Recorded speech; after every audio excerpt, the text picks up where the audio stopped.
session of our unscheduled broadcast this very evening, the evening of the 15th day of October in the year of our Most High Elohim 2020. We are coming to you live and direct as I promised you last night.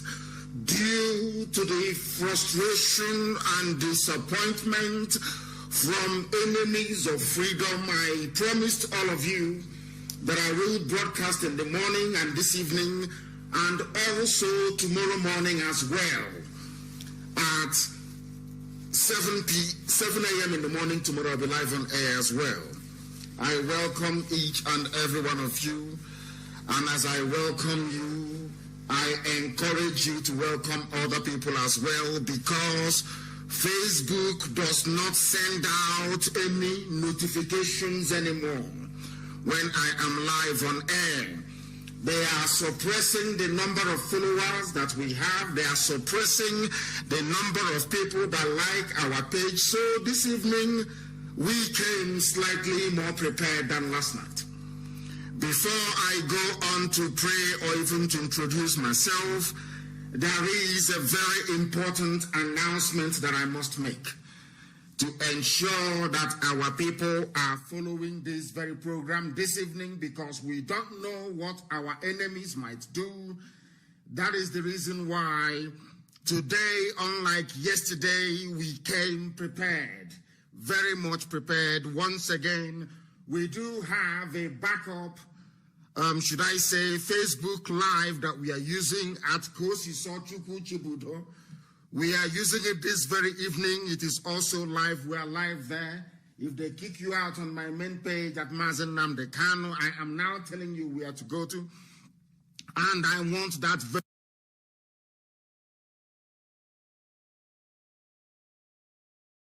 very link distributed everywhere as well. Facebook will inevitably suppress us once we get, they have designed and rigged their system in such a way that once we hit 7,500 people, automatically their system will begin to remove people. They will begin to remove people until it comes to 337. Once they get to 337, they shut it down completely. I then have to restart the system. So you must be very resolute and determined this very evening. We are broadcasting live and direct to the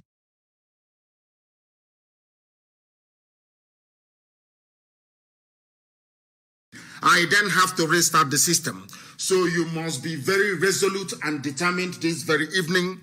We are broadcasting live and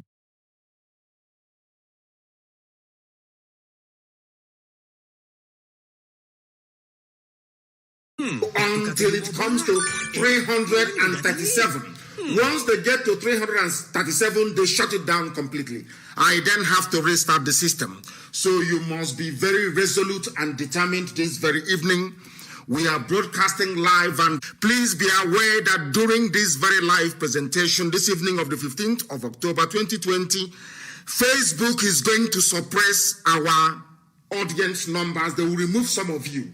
So if you're watching on Facebook, I am warning you this night with the time standing at 3 minutes past 7 p.m. in the evening, Facebook will inevitably remove some of you. If they do, please understand that we have alternative platforms. We are doing the best we can to make it interactive.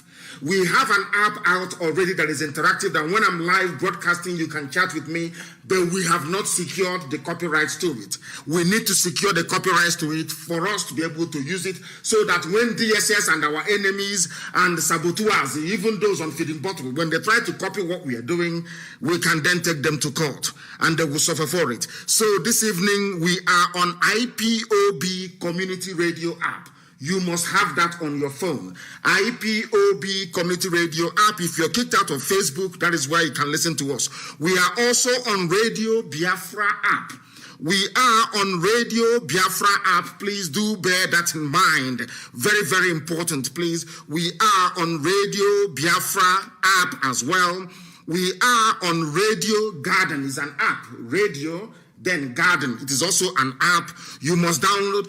All of you people must have all these applications on their phones. Very, very important. You must have all these applications on your phones. The number one app to have on your phone is IPOB Community Radio app. Very, very important. IPOB Community Radio. Very important. Second one to have is Radio Biafra app itself. The original one, please. The people have copyrighted and messed everything up. There are many of them everywhere, but look for the original one, Radio Biafra app. There is an app independently owned called Radio Garden. Go and download it. Radio Garden app. Download it. Search for Radio Biafra. It is there. Pin it on your phone. You can listen to us all the time. There is TuneIn Radio as well. All the things I'm reading out to you is pinned on the thread. If you go to my page at NNAMDI, it is there. You can follow it there. There is another one called Sweet Radio. Sweet Radio app. Download it on your phone. It is independent app owned by white people, but it is working excellently well. There is also one called Simple Radio. Also download Simple Radios. Therefore, I will repeat, IPOB Community Radio, it is an app. Download it. Download Radio Biafra. Download Radio Garden. Download TuneIn Radio. Download Sweet Radio. Download Simple Radio. Those who don't want their wives or their husbands to know that they're listening to Radio Biafra, they listen via these apps. Not everybody comes to Facebook because they don't want their name to be seen or their names to be known. So they hide and they listen via these platforms. You can go to IPOB Community Radio, Radio Biafra app, Radio Garden app, TuneIn Radio app, Sweet Radio, Simple Radio, and we are also on YouTube channel this very night.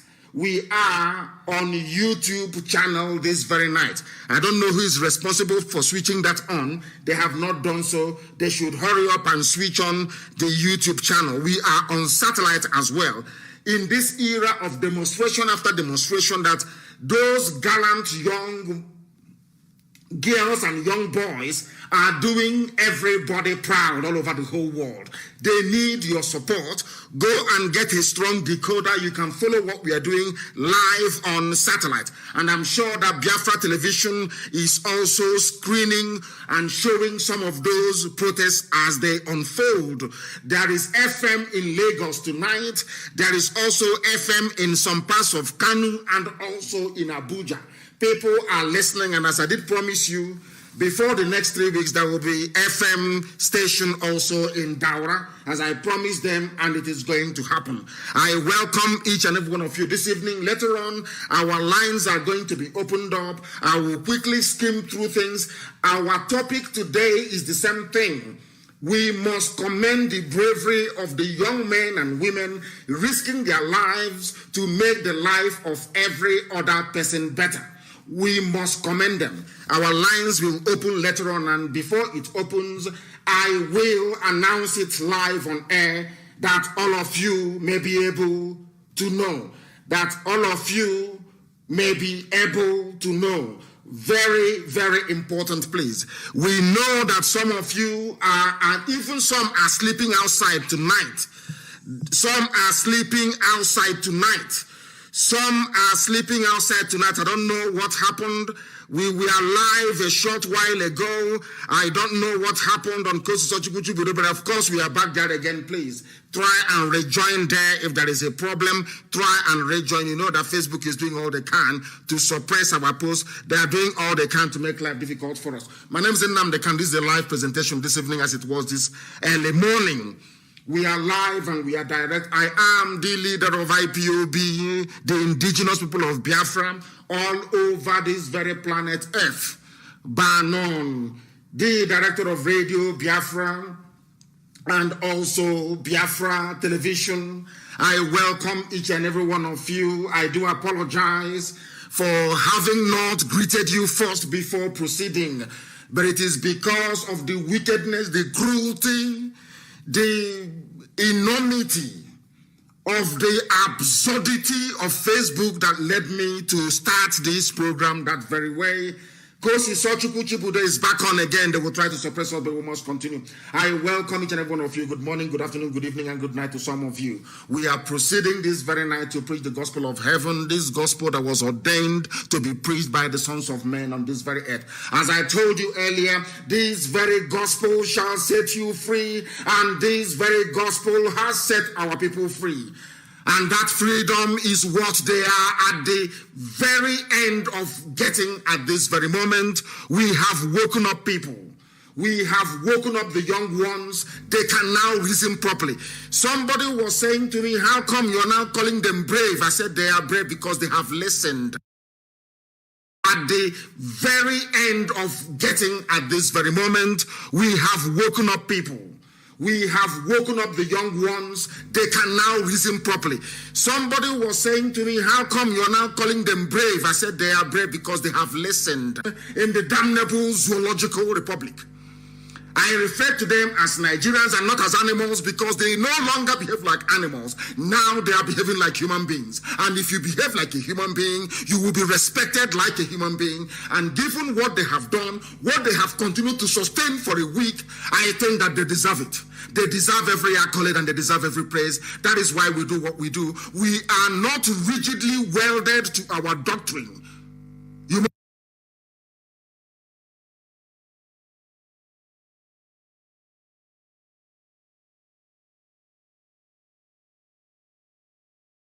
You must have the common sense to understand this. They are now behaving like proper, decent human beings, and we must understand this very clearly. You must have the common sense to understand this. They are now behaving like proper, decent human beings, and we must acknowledge them as such.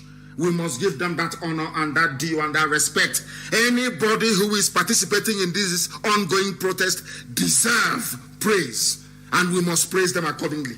And you don't know what happened today in Abuja. They are now rejecting people who will come to them and make money with them. The message we are preaching on this platform is permeating their senses. And now we can say that the reason and the essence of having Radio Biafra has been truly attained. Because everywhere they are saying the lectures on this very platform was what propelled them to reason and to do something about their plight. We commend each and every one of them, but we must pray for them this evening. And I'm going to pray in English language so that they can understand.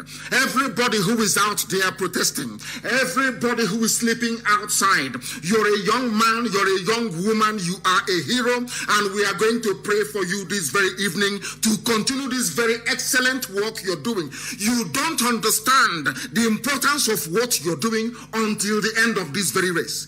You people have embarked upon something that no other generation has been able to do before. Therefore, this very class of 2020 will be marked out indelibly forever and ever as the youths that did something that marveled the whole world. That is why you cannot give up. That is why you cannot stop. Now we are going to pray for each and every one of you. All of you, we are going to pray for you this very evening, regardless of where you are. O Lord God Almighty of infinite mercy, this very evening, morning, afternoon, or night, depending on where your children are, all over this very world, we humbly implore you to look down on your children now engaged in this very protest, in this very battle of will between what is good and evil in the damnable zoological republic. Do not count the sins of all these young people. Do not hold it against them, but grant them, O Heavenly Father, through repentance in the heart, that the loss of the human heart, money, greed, and avarice may be conquered by your spirit of gentleness and righteousness. Look in mercy on those immediately exposed to the dangers, to the bullets of the police, the bullets of the army, those who are being this evening tortured because of their faith and their belief that good must always prevail over evil. We give them unto your loving, ever-caring hand, so Heavenly Father, those who have been sent by thugs, those thugs who have been sent by Tinubu in Lagos and Lagos State Governor Sanwo-Olu, those thugs that he has sent, touch their hearts, so Father in heaven, that they may understand the foolishness of their ways and repent. We hand over those who are in Abuja being attacked, those who are being attacked in Lagos, we hand them over to your care. You will comfort those who were arrested, those who have been beaten, those who have been tortured. You will relieve the sufferings of the wounded, and you will show mercy unto the dying, because many have been shot dead, many are walking about with bullet wounds, some are receiving treatments in hospital. According to your good and gracious will, remove all the veil of ignorance and stupidity in the lives of your children. Make them to rise up as the gallant men and women that they are, to confront this evil and to subdue it. And in the end, you will restore peace amongst the people who have been put together in that damnable contraption, the zoological republic. Through your mercy we pray tonight and forevermore. He said, we must worship Elohim, the most high God in heaven, the creator of all that is around us, and that is what we have done. We are proceeding this evening unapologetically. We are proceeding this evening uncompromisingly to preach the gospel of the restoration of the kingdom of heaven upon the face of this very earth. We thank once again everybody who is involved in the End SARS campaign. Before I came on air, there was something we posted on my page. I want to thank Google, and I also want to thank Twitter for what they have done. The Google CEO issued a statement. The CEO also of Twitter issued a statement. We are waiting for Mark Zuckerberg to also issue a statement, but we very much doubt if Facebook will actually support this very effort, because they collected money from the zoo and they are working for the murderous regime in the damnable zoological republic. I will advise those who are calling now to please refrain from doing so. We shall do our presentation in our normal way, and then after that we shall open our lines for calls to be taken, and this evening I will take your calls, I can assure you. If you do not, before I came on air also, I stumbled upon this very brilliant and exceptional write-up, which I have been compelled to read out to the hearing of the whole world. Because some people do not know why the protests are going on. Some people do not know why young people are sufficiently aggrieved to risk their lives to come out on the streets, to do what we have been asking them to do for very many years. That if you do not rise up and do something, your plight will even worsen. They listened and they came out. We now want to let you understand the reason why people are protesting, the reason why young people are angry in Nigeria, and the reason why things can no longer be the same going forward. And more critically, the reason why they cannot stop now. Because if they stop now, it is over. They are finished. They must understand this. And please listen very attentively and listen very carefully this very evening, morning, afternoon, or night, depending on where you are. If you do not understand why the youths are risking their lives to protest, here are a few reasons why. The reason why they are protesting is because now they understand how the world works. That if you want something to change, you must take action yourself. Any change that you want to see in your life, the action must start with you first. That is what they have now acknowledged. That is what they have now realized. And that is what they are manifesting on the streets all across Nigeria. I want to tell you why they are protesting, so that the world may bear us witness, that they may understand how angry young people are. That is one for Ifeoma Abugu, a 20-year-old young lady. She just graduated and was in NYSC, the National Youth Service Corps that they have, the 1-year corps that they have to try to unite everybody to make them one Nigerian. She was arrested in her boyfriend. She was arrested in her boyfriend as to why these young, aggrieved people are protesting. We want to remind them that they may know. We want to remind Facebook to understand the demon we are fighting. We want people who are working for Facebook to understand the enormity, to understand the wickedness, the murderousness of the Nigerian police. They don't know this. And army. Everything holding an AK-47 in the zoo is dangerous for you. Ifeoma Abugu, 20 years of age, abducted from her boyfriend's house. She graduated NYSC student. Sorry, NYSC, whatever they call them, service personnel with NYSC. She was actually serving Nigeria.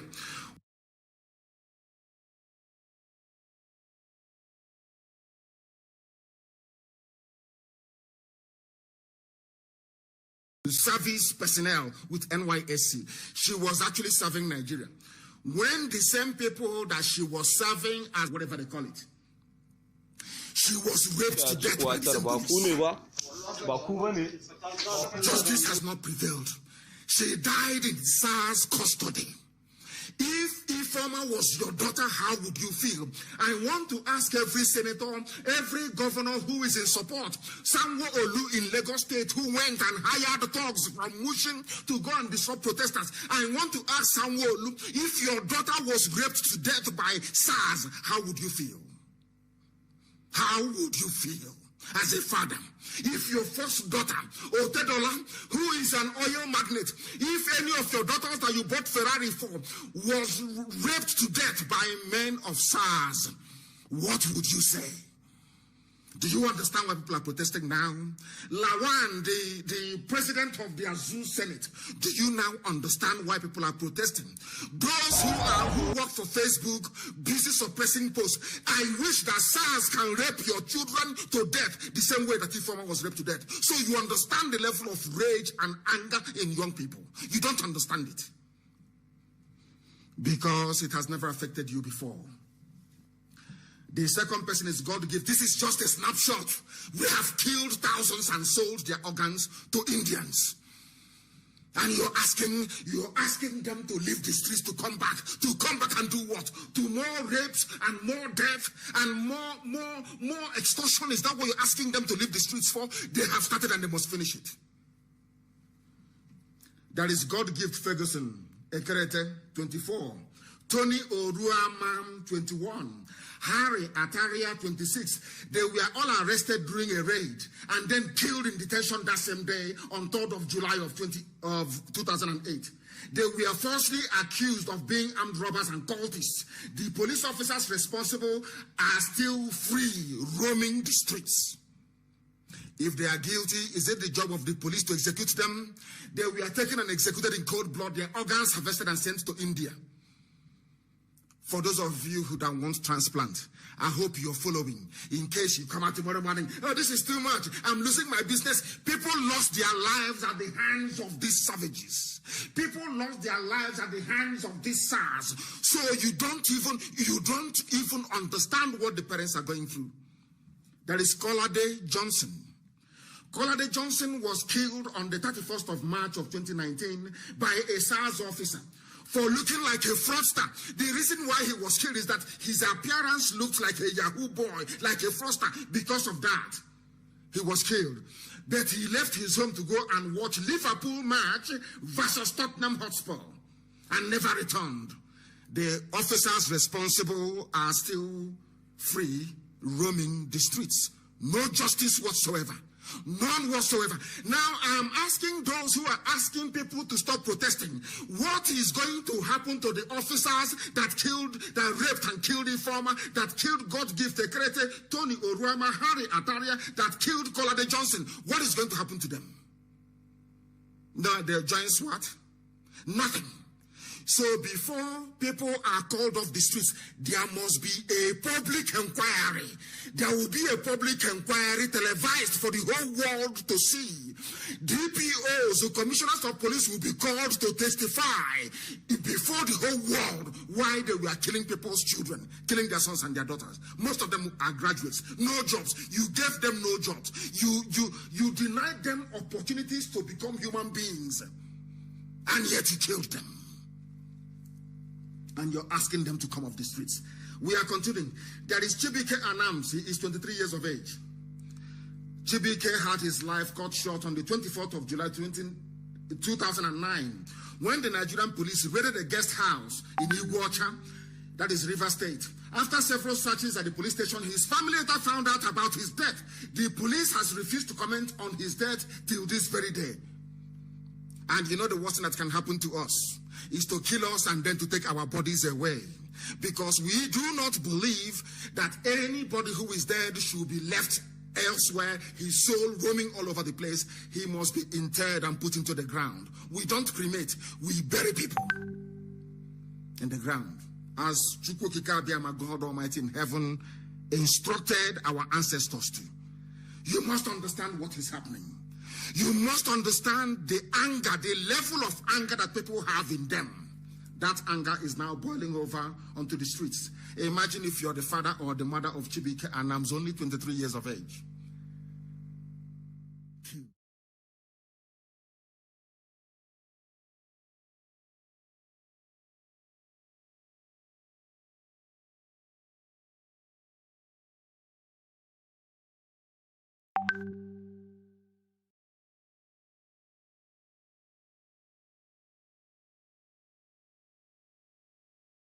Content after shooting the bus driver, people gathered to ask what was happening.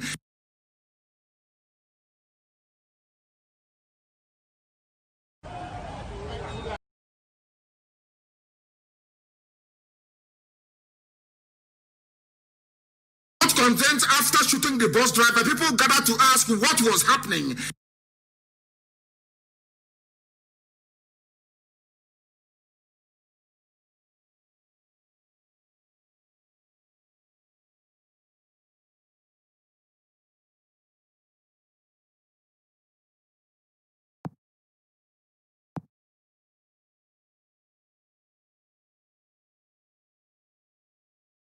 The attack is ongoing, but continue. We have managed, so to speak, to re-establish contact. We have managed to re-establish contact, and we are doing all we can this evening to continue this very broadcast. Of course, there will be a repeat broadcast. There will be a repeat broadcast. There will be a repeat broadcast. I need to be told, I need to be given the information as to what is happening. People should not become unduly perturbed or alarmed. Alarmed, of course, there was a slight break. But we are back on again. Somebody's writing to me from Lagos saying there was a break. Of course, I can see it here on the systems, but it has been recovered, it has been retrieved, and people can confirm that we are back live again. We must be resilient. People are protesting out on the streets.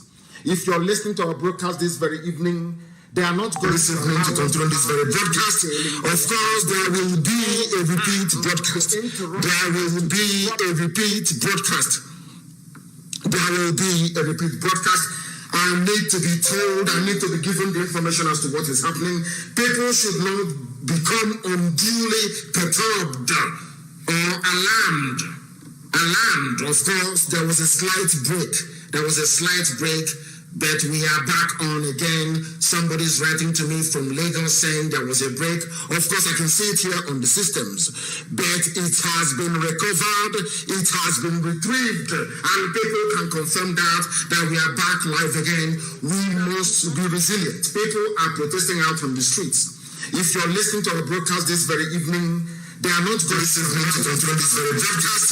Of course, there will be a repeat broadcast. There will be a repeat broadcast. There will be a repeat broadcast. I need to be told, I need to be given the information as to what is happening. People should not become unduly perturbed. police officer saw that he had more money, and then they attacked him. He was in coma for 6 days before he lost his battle for life. Okay, how about Aneke Okorie? He was 39 years of age, a father of 4. He was making an honest living for himself. He was an Okada rider. On the 15th of May 2009, he was stopped at a checkpoint in Enugu, unable to pay the bribe. He was shot dead there and then. His murderers tried to frame him in. This was a man that was shot dead in the afternoon. They claimed that he was an armed robber. Very, very sad indeed. Nobody has been tried for his murder. How about Tiamiu Kazim, 21-year-old, a promising footballer in Remo Stars? On the 24th of February 2020, he was stopped by SARS officials, and as they forcefully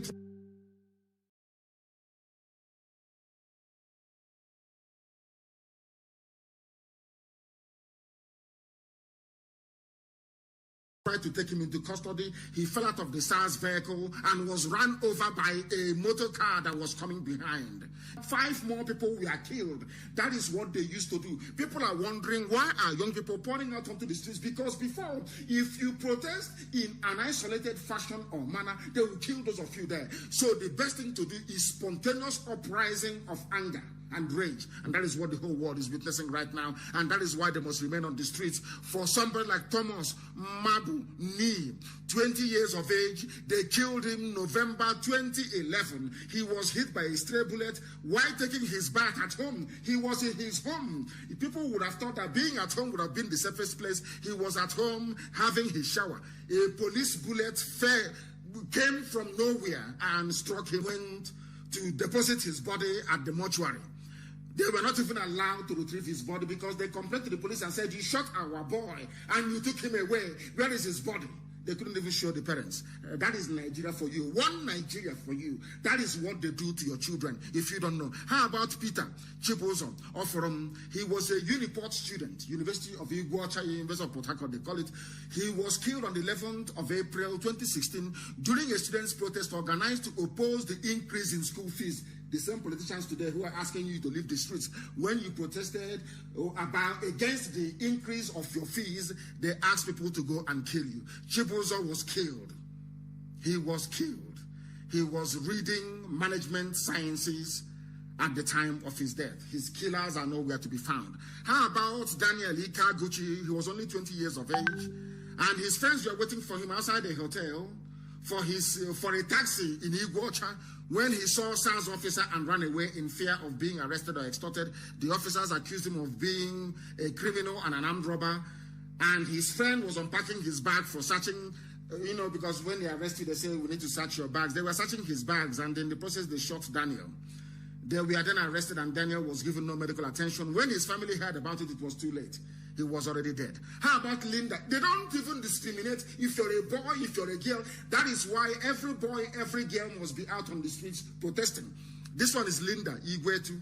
Linda died. They killed her on July the 4th of 2018.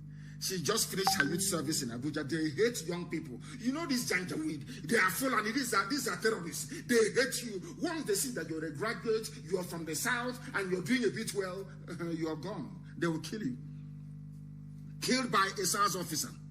The name of the SARS officer that killed Linda Igwetu is Benjamin Peters. Linda was on her way home with her friends. When they rushed her to the hospital, the doctors refused to treat her without a police report. A girl, a little girl, that the parents scraped and suffered and put through university. She died. How about Chukwuemeka Matthew Onovo, 22 years of age, left his house on the 4th of July 2008. There was a shootout nearby, and Chukwuemeka was hit by a stray bullet as usual. When demanding to know where his son was, the police told his father that he was an armed robber. When eyewitnesses refuted it, the officer responsible was not brought to justice. That was how it ended. It is not just there. How about Musa Samani, a graduate of computer sciences on December the 4th, 2019, was killed over a minor misunderstanding in KANU State. His killer has not been brought to justice. So before you call the youths of Nigeria that they are very lazy, weak, criminals, or any other name that you may wish to call them, of course, apart from zoo animals, any of these people that they killed, are you telling me that they deserve to be shot to death? That is why SARS must end. That is why SARS must end. They must go today. That is why there will be no SWAT. That is why there has to be a root and a branch reformation. That is why there has to be a public hearing that the world may know that the zoo is not.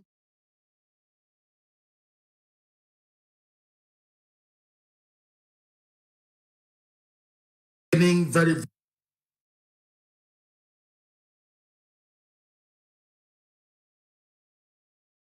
understand why young people are out on the streets and campaigning very vociferously for the end.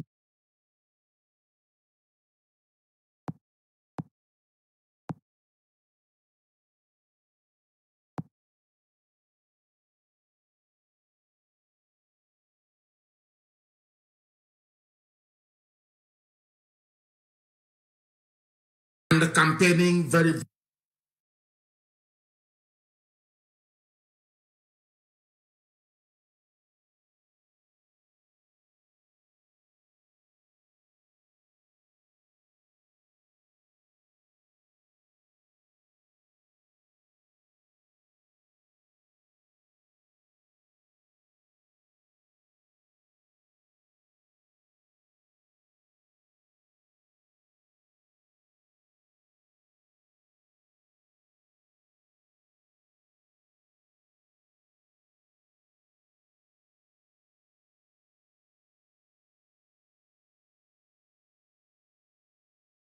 he was making an honest living for himself. He was an Okada rider. On the 15th of May 2009, he was stopped at a checkpoint in Enugu, unable to pay the bribe. He was shot dead there and then. His murderers tried to frame him in. This was a man that was shot dead in the afternoon. They claimed that he was an armed robber. Very, very sad indeed. Nobody has been tried for his murder. How about Tiamiu Kazim, 21-year-old, a promising footballer in Remo Stars? On the 24th of February 2020, he was stopped by SARS officials, and as they forcefully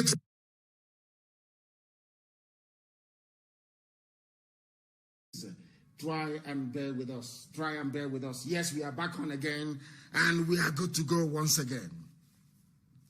Are they going to be able to stop us? The answer is no. This evening, we are not leaving. We are continuing to preach this very gospel. We are preaching it as I told you before. Now asking people to leave the streets, that they must abandon the streets, that they must abandon this very effort to cleanse a very corrupt system. This once I wouldn't even call it in a lifetime or in a generation, once in the history of a people, this is the only time that they have to register their anger. This is the only time they have to say how upset they are about all the goings on in the zoo.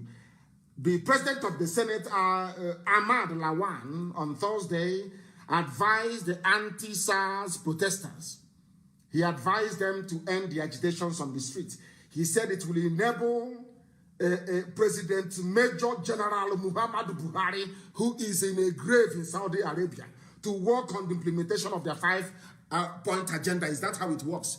I want to ask Ahmad Lawan, is that how it works? When people risk their lives, you have killed so many people, they come out on the streets, you begin the implementation of those 5-point plan before they go back. That is how it is done everywhere in the whole world.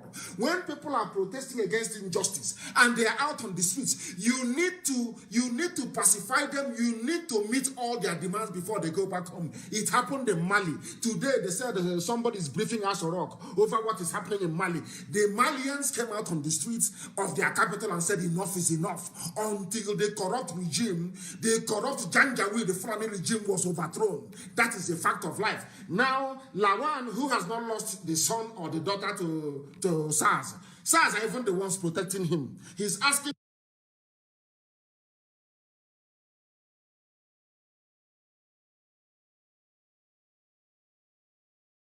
Came out on the streets of their capital and said enough is enough until the corrupt regime, the corrupt Janjaweed, the Fulani regime was overthrown. That is a fact of life. Now, Lawan, who has not lost the son or the daughter to SARS are even the ones protecting him. He's asking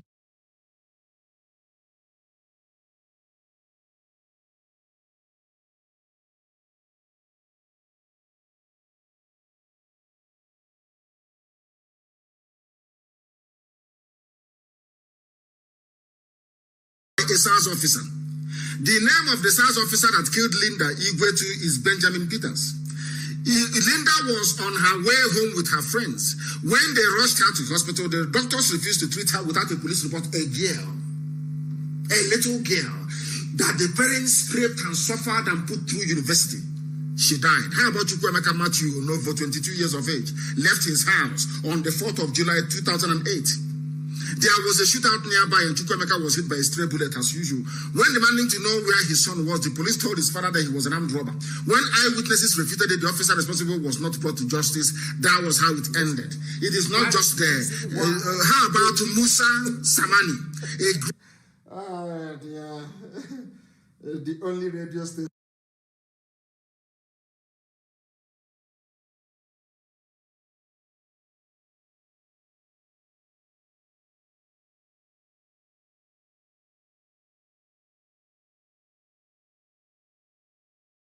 SARS must end. They must go today. That is why there will be no SWAT. That is why there has to be a root and a branch reformation. That is why there has to be a public hearing that the world may know that the zoo is not.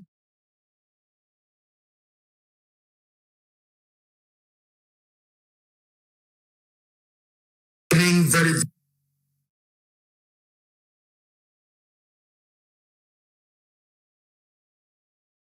understand why young people are out on the streets and campaigning very vociferously for the end.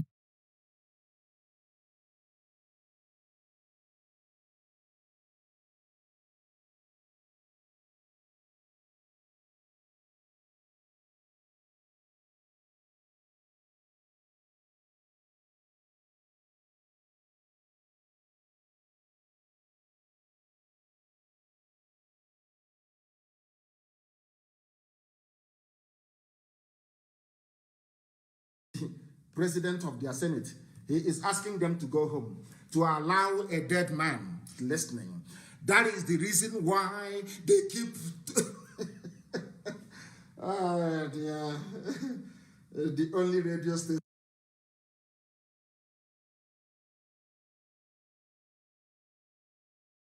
Gospel. We are preaching it as I told you before.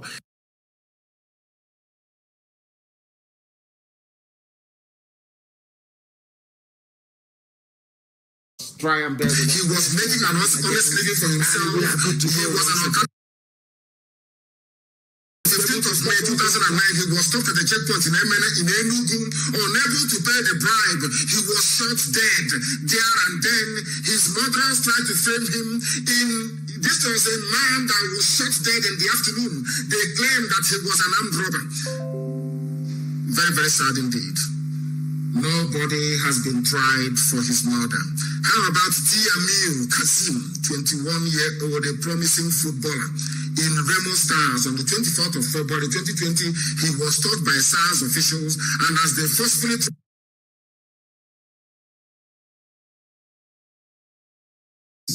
try and bear with us. Try and bear with us. Yes, we are back on again, and we are good to go once again.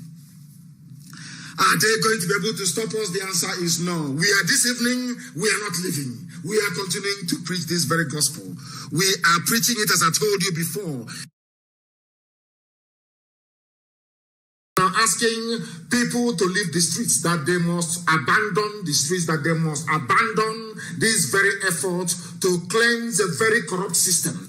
This once I wouldn't even call it in a lifetime or in a generation, once in the history of a people, this is the only time that they have to register their anger. This is the only time they have to say how upset they are about all the goings on in the zoo. The president of the Senate, Ahmad Lawan, on Thursday, advised the anti-SARS protesters. He advised them to end the agitations on the streets.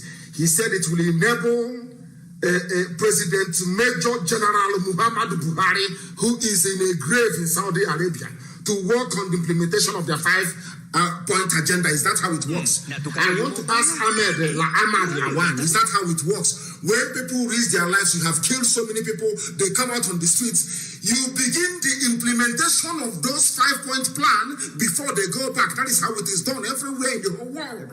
When people are protesting against injustice and they are out on the streets, you need to pacify them. You need to meet all their demands before they go back home. It happened in Mali. Today they said somebody is briefing us over what is happening in Mali. The Malians came out on the streets of their capital and said enough is enough, until the corrupt regime, the corrupt Janjaweed, the Fulani regime was overthrown. That is a fact of life. Now, Lawan, who has not lost the son or the daughter to SARS are even the ones protecting him. He's asking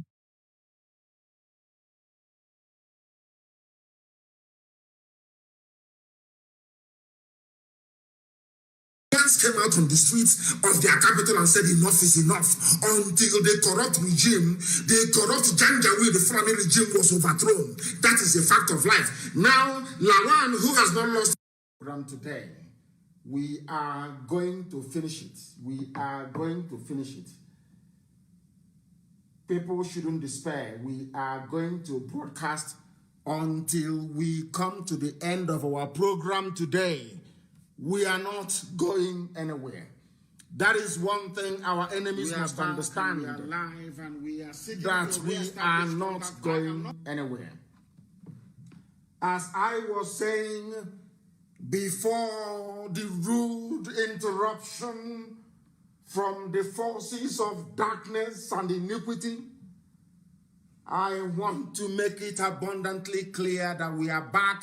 We're not going anywhere. Give to him now. We're not going. We are back. Of course, we are back. This night I'll preach the gospel. I was telling them for very many years, and now that young men and women have risen up, the world must hear their cry. Humanity must respond to their yearnings, and all the demands that they have made must be acceded to. That is where we are, because the president of the Senate of the Zoo, Ahmad Lawan, with all due respect, you know nothing about what people are suffering. You have no clue. You have no idea. Your interest is to sustain one Nigeria so you can be Senate president. You can be voting yourselves large sums of money every blessed year for doing absolutely nothing. These young people do not have any employment. They scrape and their parents suffer. They put them through school. They graduate. But there are no jobs. And to add insult to injury, you send your SARS to kill them. You have not done anything. You're asking them to go back home. Then you look into it. I want people to understand that is not how a revolution works. When people start to agitate en masse for something of this magnitude, you stay where you are until they implement all those things. Until they implement them. He stated that to expedite action on the reform for peace to reign, you don't beg anybody. I saw somebody tweeting earlier today or responding to a tweet. You don't beg them. Somebody said they treat them like your children, but they are your children. Jobs. And to add insult to injury, you send your SARS to kill them. You have not done anything. You're asking them to go back home. Then you look into it. I want people to understand that is not how a revolution works. When people start to agitate en masse for something of this magnitude, you stay where you are until they implement all those things. Until they implement them. He stated that to expedite action on the reform for peace to reign, you don't beg anybody. I saw somebody tweeting earlier today or responding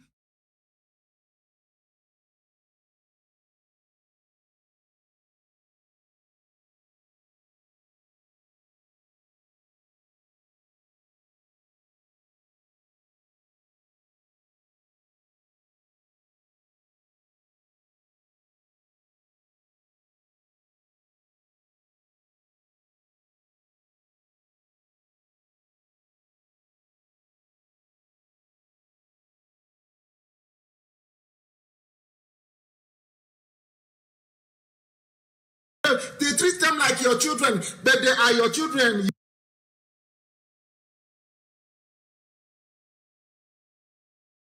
All those things until they implement them.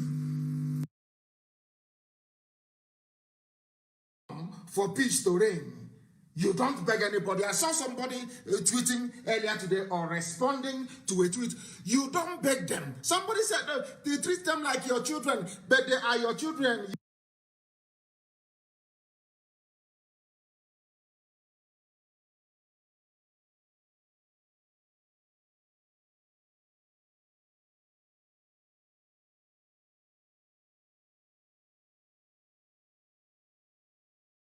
They treat them like your children, but they are your children.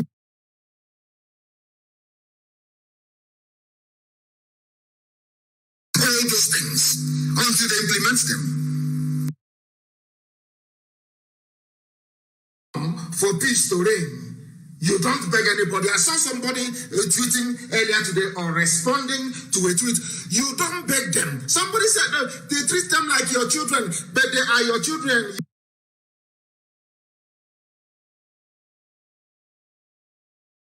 That is why there has to be a public hearing that the world may know that the zoo is. You don't beg them. Somebody said they treat them.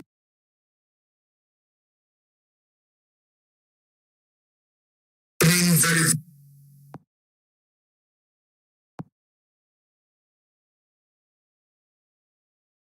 Understand why young people are out on the streets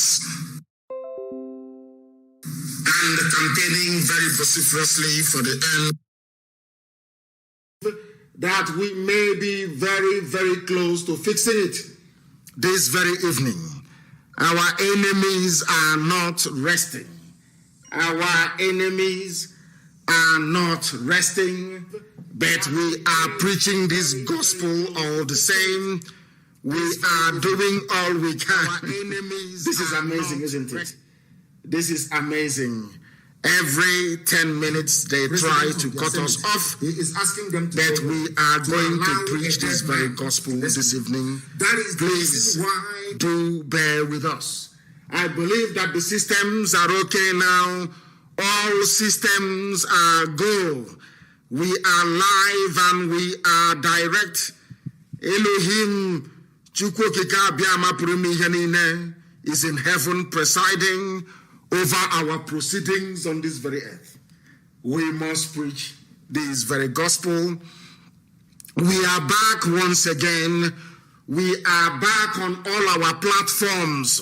We are back and we are preaching the gospel of the Most High. As I was saying earlier, before the crude interruption once again this evening, we want to prove to them that we have a never say die attitude.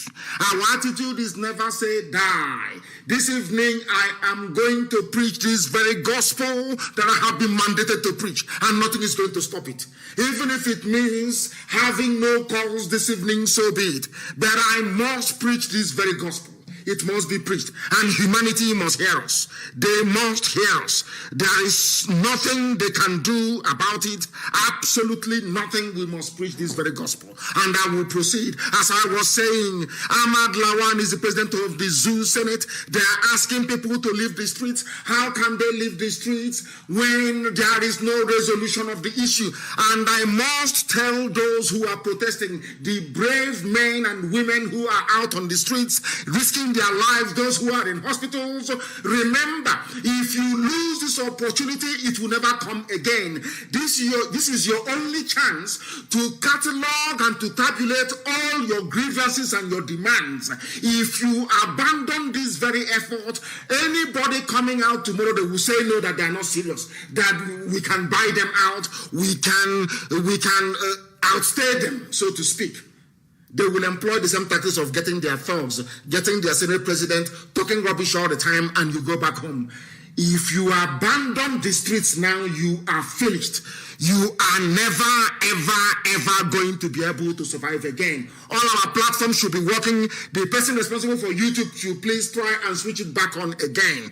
Try and switch it back on again. We are live and we are continuing this evening. They think they will do this and then we'll abandon what we are doing. They are mad. We are going to preach this very gospel this very evening. And the whole world must understand. Facebook can remove as many people as they like. I have told you, if they remove you, you go to IPOB Community Radio. Anytime they remove you, you go to IPOB Community Radio, go to Radio Biafra, go to Tuning, go to Simple Radio, go to Sweet Radio, and also go to Radio Garden. In all these places, you will be able to participate. They are now saying that everywhere is more stable now. We told them we are going to fix it, and we have done so, and we're going to preach this very gospel. So do not leave the streets. Once you abandon the streets, you are finished. You are gone. You can no longer reclaim the initiative. And the zoo will come in many ways. They will beg you to abandon this very effort. Once you say no, they will threaten you. You will say no, they will try to impose restrictions and measures on you. Once you still say no, you are not going to give in. You are not going to capitulate. You are not going to cave in. Believe you me. Their last resort is to call the army. But I can tell you from the messages I've been receiving from service personnel in the Nigerian army today, when they leave their barracks, no soldier from the Middle Belt, none from the South, will fire at the protesters. I just got the confirmation this very evening from a very high-ranking officer. They told me that they are following everything that is happening and that they are listening to Radio Biafra. That if they are asked to go out on the streets to kill the protesters, that they will not do it. That was the confirmation that I got this very evening before coming on air. So be rest assured that nothing is going to happen. And as I have told them, if the army comes out, then IPOB will also come out to make sure that those who are protesting are defended. Those who are protesting, they must be defended. They must be defended.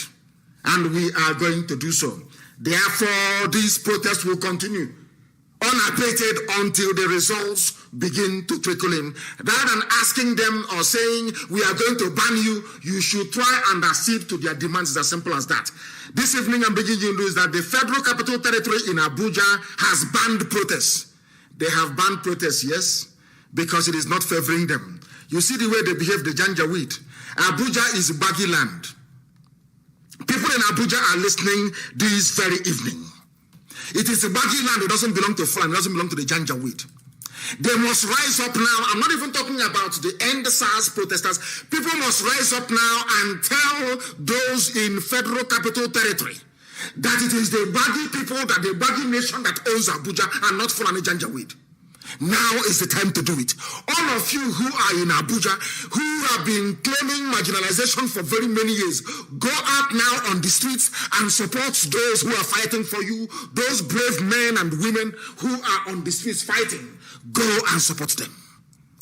You must go to support them.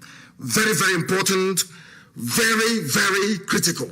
Very, very critical. You must do that. The Federal Capital Territory Security Committee has banned SARS. Who are you? You, on one hand, you're claiming that to protest is a constitutionally guaranteed right. On the other hand, you're banning it. For you to ban protest, you must go to court. The court of law must interpret it. You don't have the power to just rise up because what they are doing has been enshrined in law. It is a law. It is a lawful undertaking. It is a lawful undertaking. If you want to ban it, that is the thing about foreign, they don't understand the law. They have no idea what the law or the purpose a law is supposed to serve. You just rise up in the morning. We have resolved after meeting that we are going to ban it. They want to intimidate you. This is the second phase of their attack. They will attack you 4 times. If you remain strong after the 4th attack, you have won. They will call your mother, they will call your father, they will call everybody, they will bring them back home. They will go and pay people like Issa Sage, that idiot, that APC idiot. You will see them on, they will even buy over some news editors, some journalists. That is how black people behave. They will buy them over and say to them, why don't you try and come back home and let's listen together. The same old garbage. That is why you are unemployed. That is why your parents suffered and sent you to school. You graduated and there is no job. Let us listen together and nothing is coming out of it. Now is the time to bring about that change you have been yearning for as a child. Every day you complain, Nigeria is bad, Nigeria is bad. Now is the time to go on the streets. If you cannot go out, bring out food, bring out puff-puff, bring out bread. Support people who are protesting. Support those young people. They are the key to your future. These are the things they must understand. People, we are getting a report that protesters are being taken in places like Obomo Show, and they were packed into a police van and taken to an unknown destination. And people must stop the arrest of their fellow protesters. That is how it is done. You don't allow them to arrest anybody. Don't allow them to. Because if you do, you're finished. What they will keep doing is keep trying your resolve. Every blessed day, they will keep trying your resolve. But you must say no. You must say no. They want to head you the same way they head cattle. You know when a bookie comes and is hitting the cattle, she's hitting the cattle with stick. Cattle will go here, cattle will go. They think you're a cattle. They think they can head you towards any direction of their choice. The people in Abuja saying that they are banning it, people should go and blockade their offices. Blockade their office, they cannot get in. That is how you conduct yourself in a revolution. That is how it is going to be done. If you leave it and go away, in the next 5,000 years, nothing will happen in the zoo. The Fulani would have won. They will introduce their Ruga. They will introduce their highway for cattle. Every nonsense, they will pass it and you cannot do anything about it. Now is the time to stand very strong and very firm to say enough is enough. We have had enough. Now is the time to do it. Now is the time to do it. If you do it now, believe you me, it is all over. It is all over. Everything you want in your life will come to fruition. This evening we are live and we are direct and we are preaching this very gospel that we have been mandated by heaven to preach. They are ending, they want SARS campaign to end, but they are opening NYAC camps. After going to your NYAC, you come out and they will kill you. They are opening NYAC camps. That is what they are doing. But you claim that because of COVID-19 that people should not come out to protest. Who told you that? George Lloyd was killed at the height of COVID-19. People came out to protest. Americans are still there. The USA is still there till tomorrow morning. It hasn't collapsed. It hasn't fallen. Talk less of COVID-19 that is afraid of black people in Africa. Who told you that? This is Fulani Janjaweed. They have ganged up. They have called everybody. Governor Kowa. They have called their governor, their friends, in the hope of keeping Nigeria together. Sanwo-Olu in Lagos State. They unleashed their talks. It did not work. Now let us ban them in Abuja and see if it is going to work. These are the same politicians that some of you idiotically will be following left, right, and center and campaigning for. These are the people you campaign for. You put them in power. Look at all those governors you voted for. Look at them with the exception of Wike and one or two other governors that came out and spoke very well. Not the chameleon Sanwo-Olu of Lagos State. He is a chameleon, an APC chameleon. His father, his godfather, Tinubu came out and told him, why don't you do something? I want to contest for presidency. Because of Tinubu's presidency, people must die. They went and brought talks from Mushi. These are your so-called politicians that you're hailing. That is the reason why before now I kept castigating black people. But because of what the young people are now doing in the zoo, I'm going to be very lenient with them to see where they will end up because I want them to succeed. We want their lives to be better. I want them to have a brighter future, a brighter tomorrow, not just for themselves, but for their children, even those unborn. Look at your so-called politicians. Look at them and see what they're doing. And you will be thoroughly ashamed of the Zoological Republic. You are opening you're opening youth service camps. Because what you want to do is that they are reasoning, so some of them are graduates, and they are maybe first batch, second batch, third batch. Why don't we open NYSC? The same monetary inducement. Because of that allowance, you will be receiving your allowance of 20,000 naira. They want you to think about, you see how wicked they are. They want you to think about only 20,000 naira, and because of that, abandon your civic God-given responsibility to save yourself from doom. The same money. They will come with money. They will come with soft threats. They will come with intimidation. They will unleash police. Finally, the army will come. Once the army comes and we stand and we defeat them, it is over. Final, chicken now, infinito, it is gone.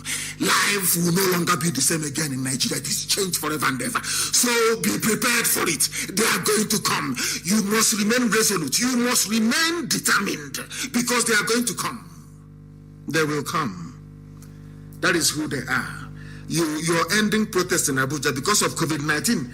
But meanwhile, you're opening NYSC camp in the same Abuja. So those who are protesting can now go to NYSC and say they're serving their land, their motherland, their fatherland. They salute the green, white, green flag. The same green, white, green flag that killed their brother, their cousin, their friend, their nephew. You want them to go and serve under the same flag. Fulani, they think they're smart. But we are smarter than they are. If COVID-19 is a problem, then do not open orientation camps. They are now saying orientation camps to reopen on November 10, federal government. What, are you in a dictatorship? What sort of nonsense is this? Every blessed day they wake up and make an announcement. There is no due process, there is no legal precedent, nothing. Because you are under the spell of Janjaweedism. And we are curing you of that illness.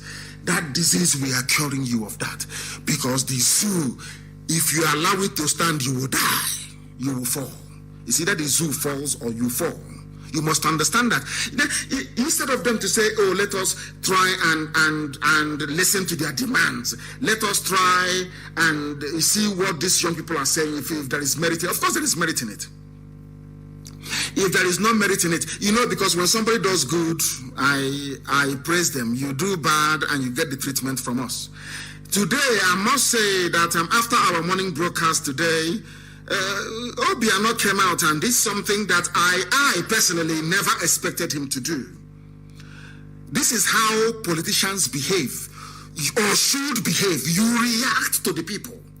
But now that I'm going to say something nice about him today, maybe tomorrow now he will be worse than he was before. Because after our program this very morning, and after extensive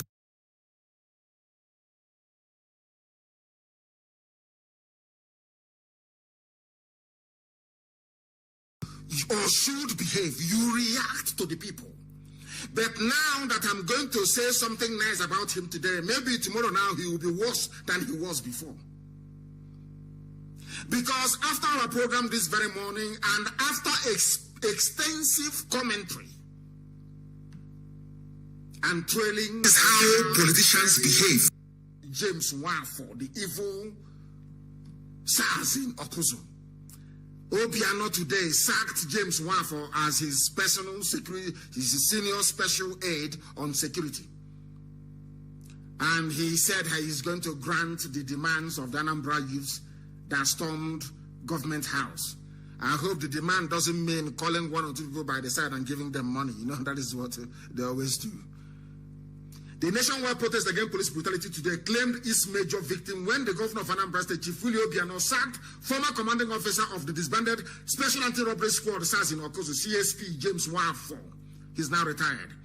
Who has been repeatedly mentioned in the media for his high-handedness against suspects in custody and unspeakable violations of human rights. Obiano went further to say that this same Wafo is going to face the law.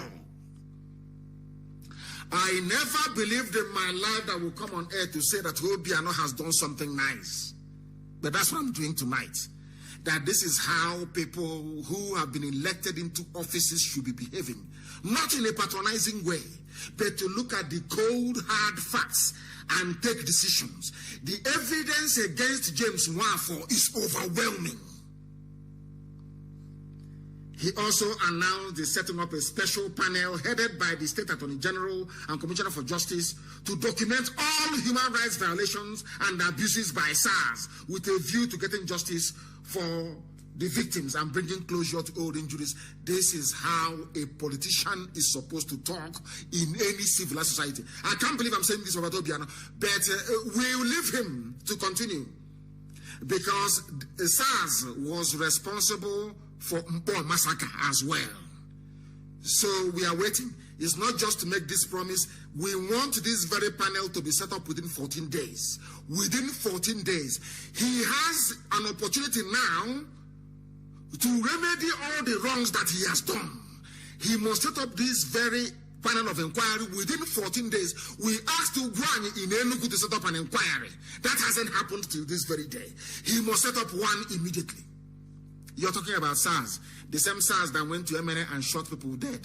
There has to be an inquiry in Enugu. So those in Enugu must continue protesting. You must continue to come out to protest until a panel of inquiry is set up, the same way that Anambra is trying to do. And all those who are in Lagos, in Abuja, all the major cities who are protesting, you must continue. There must be a commission of inquiry set up in Abuja. All the major TV networks will be there to broadcast this live so that the world can see what people have been suffering and saying for very many decades. There must be an open trial of everybody involved in extrajudicial killings and in high-handed abuse of power and, of course, trampling on your human rights. That is the only way to cure the problem. Imagine if people in Anambra sat at home today. Do you think Obiano would have said this? No. People went out en masse and besieged government house. He came out and he spoke the same way that Wike spoke the other day. Although that there are still some IPOB family members illegally detained in Iguacha, in River State. And I'm asking the River State, what they call the Prosecutor General in River State, to do the needful and follow an example. SARS or KOSO has been closed. We need an audit. How many people did you kill inside the SARS or KOSO? How many people died there? Who appointed James Nwafo? Who oversaw James Nwafo? Who was in power in Anambra State when James Nwafo was slaughtering innocent people? Are they the same people that are now asking us to vote for them to become president? When they were there, Nwafo was slaughtering innocent people and they did nothing. So this is a step in the right direction. If you do good, of course, we are going to praise you. If you do bad, of course, we shred you. That is the way we are. Obiano has done very well. But he should move ahead and establish this judicial panel within 14 days to look into the activities of SARS. Of course, his statement was well measured, but we are going to hold him to it. You just don't come out and say these things and think people will forget. These are just one words. No, we are going to hold him accountable. The family of victims must come out before the whole world to narrate to the hearing of the public what these evil people did, like James Nwafo, with the bodies of those that they killed. It's not just that they killed them. What did you do with the bodies of the people that you killed? It's an abomination in our land to kill anybody and take the body away without giving them proper burial. Where are their bones? The families are asking. They are asking SARS all across Nigeria, where are the dead bodies of our children? For goodness sake. They're asking you we are banning protests. Who are you, Fulani Janjaweed in Abuja, to ban protest? Others may have indulged you. These are young people who are very angry and highly upset. They're not going to listen to you. Bring out that army. That thing you want to sit, that zoo will fall before your eyes. Mad people everywhere. Mad people everywhere. Obiano should set this thing up as quickly as possible. Let this not be the usual warm words that they offer anytime they are under siege. The same goes for all SARS operations across Nigeria. When will this audit? Some people say, oh, government come. The government said they are going. Can you imagine they are going to? You know, when we were very young, there is a saying, when we are young adults in those days, you know, I will say it in Igbo language so people can translate. Nambozo Wanyibu here. That's what they used to say where we come from. When you are talking to a girl, and she will say, oh, that day you buy Fanta, you buy biscuit, Malta biscuit, you buy Fanta, you buy Coke, Malta biscuit, and chewing gum. And she said, oh, leave me, I'm going, I will come back this week. You know it's over, it's not going to happen. The same thing is going to happen here. When they promise you, when politicians promise you, oh, don't worry, we will. It's not going to happen anymore. We don't believe in we will. There is nothing like we will. Nothing whatsoever. Nothing like we will. What is happening is that you must do to convince the people, because they've been waiting. They've been killing and killing and killing. Oh, we will investigate. The Senate is sitting. There will be a report. There will be process. There will always will. Imagine a politician promising you something. It's like a lady in those days telling you, I'm going to come back next week. She's not coming back anything. Your transport fare is gone. You must understand these things. That is the way it works. That is the way it works. As somebody have said, Facebook must also ban themselves for anti-community whatever garbage. Community rules. They should ban themselves as well. End SARS. End all the detention centers. You are asking people to leave the streets. Have you audited all the detention centers to make sure there are no SARS facilities available? The answer is no. When will the auditing of SARS detention facilities take place? Without undertaking the most vital thing that the protesters must demand is an audit of every SARS detention facility. How many people did they kill? Where are their dead bodies? Before you even talk about people leaving the streets. You cannot get to the bottom of all these issues until what happened to these people are ascertained. This is the last chance to rescue what is left of their future.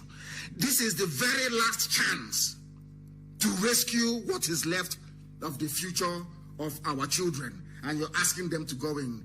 And how the tables have turned. When Sanwo-Olu addressed the protesters the other day, I thought he was a very sensible man, a very reasonable man. But when the Fulani Janjaweed summoned him to come to Abuja for them to strategize, I knew that there was something wrong. Sanwo-Olu is now busy. Sanwo-Olu is the governor of Lagos State.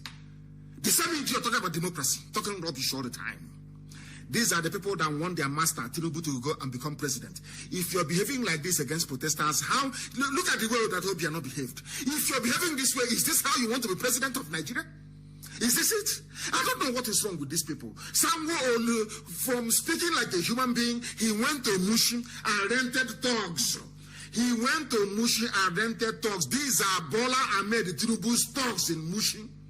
This is the man that wants to be the president of Nigeria. This was the same man that called for a revolution during his Nadeko days. Tinubu, have you forgotten? You were in Nadeko. You were calling for revolution in Nigeria. As a Nadeko chieftain, you went on exile. Tinubu, you went on exile because you called for a revolution. Now people are rising up to say that the killing of their children, of their siblings, of their brothers, their sisters is not good, and you're unleashing thugs on them. Shame on all of you. You are unleashing thugs on them. Shame on all of you. Shame on all of you. Very, very sad indeed. Shame on each and every one of you who are supporting this evil. Thugs. These are young people. So they will say there is a clash between the two groups. And because of that, police moving, army moving, shoot everybody. That's what they want to do. And I trust people in Lagos. Anytime, I don't even want to talk about the Oct 6. I don't want to talk about it. That one is, we will get, let us get one for first, in handcuffs, answering questions in a court of law. Then we go to Oct 6. We'll come to that later. When Oct 6 happened, had what is happening now with the youths happened then, all the years of SARS killing wouldn't have happened. But they killed Igbo people, Oct 6, in Abuja. Everybody went quiet. Everybody went quiet. They took their money as usual. They bribed those that they can bribe. Money exchanged hands, and nothing came of it. And that gave SARS the impetus to go on killing. If you want to know about the industrial scale killings of SARS, Special Anti-Robbery Squad is started after the Akpo 6. They saw that nothing happened. The same way that the Buhari died, buried in Saudi Arabia, they brought somebody, put mask on his face. Before it was Jubril al-Sudani. After Jubril left, ran away from Cuba, they now brought Yusuf Muhammad Abu Bakr. And you kept quiet. They realized how stupid people were. They said, okay, so you people are this foolish. You don't know anything. You're blind. You cannot see. They have now gone from impunity to impunity with greater degree of consistency. Because you did nothing. When they killed the Akpo 6, everybody kept quiet. Because they're Igbo people. The Yorubas didn't know it was coming to them. Some people from the north never knew it was coming to them. It has now affected everybody. You are now shouting the same thing that happened to Jubu, the same thing that IPOB was talking about. When we are saying all these things, when we say things and we discuss them and we say them, you must take it seriously at that time. If you had risen up when those Igbo people were killed, young people in Abuja were killed and robbed by Nigerian police, if you had risen up, there will be no way, there is no way that SARS could have done what they did. But you all kept quiet. That is how life is. That is how life is. You must understand it very, very clearly. So they must remain on the streets, please.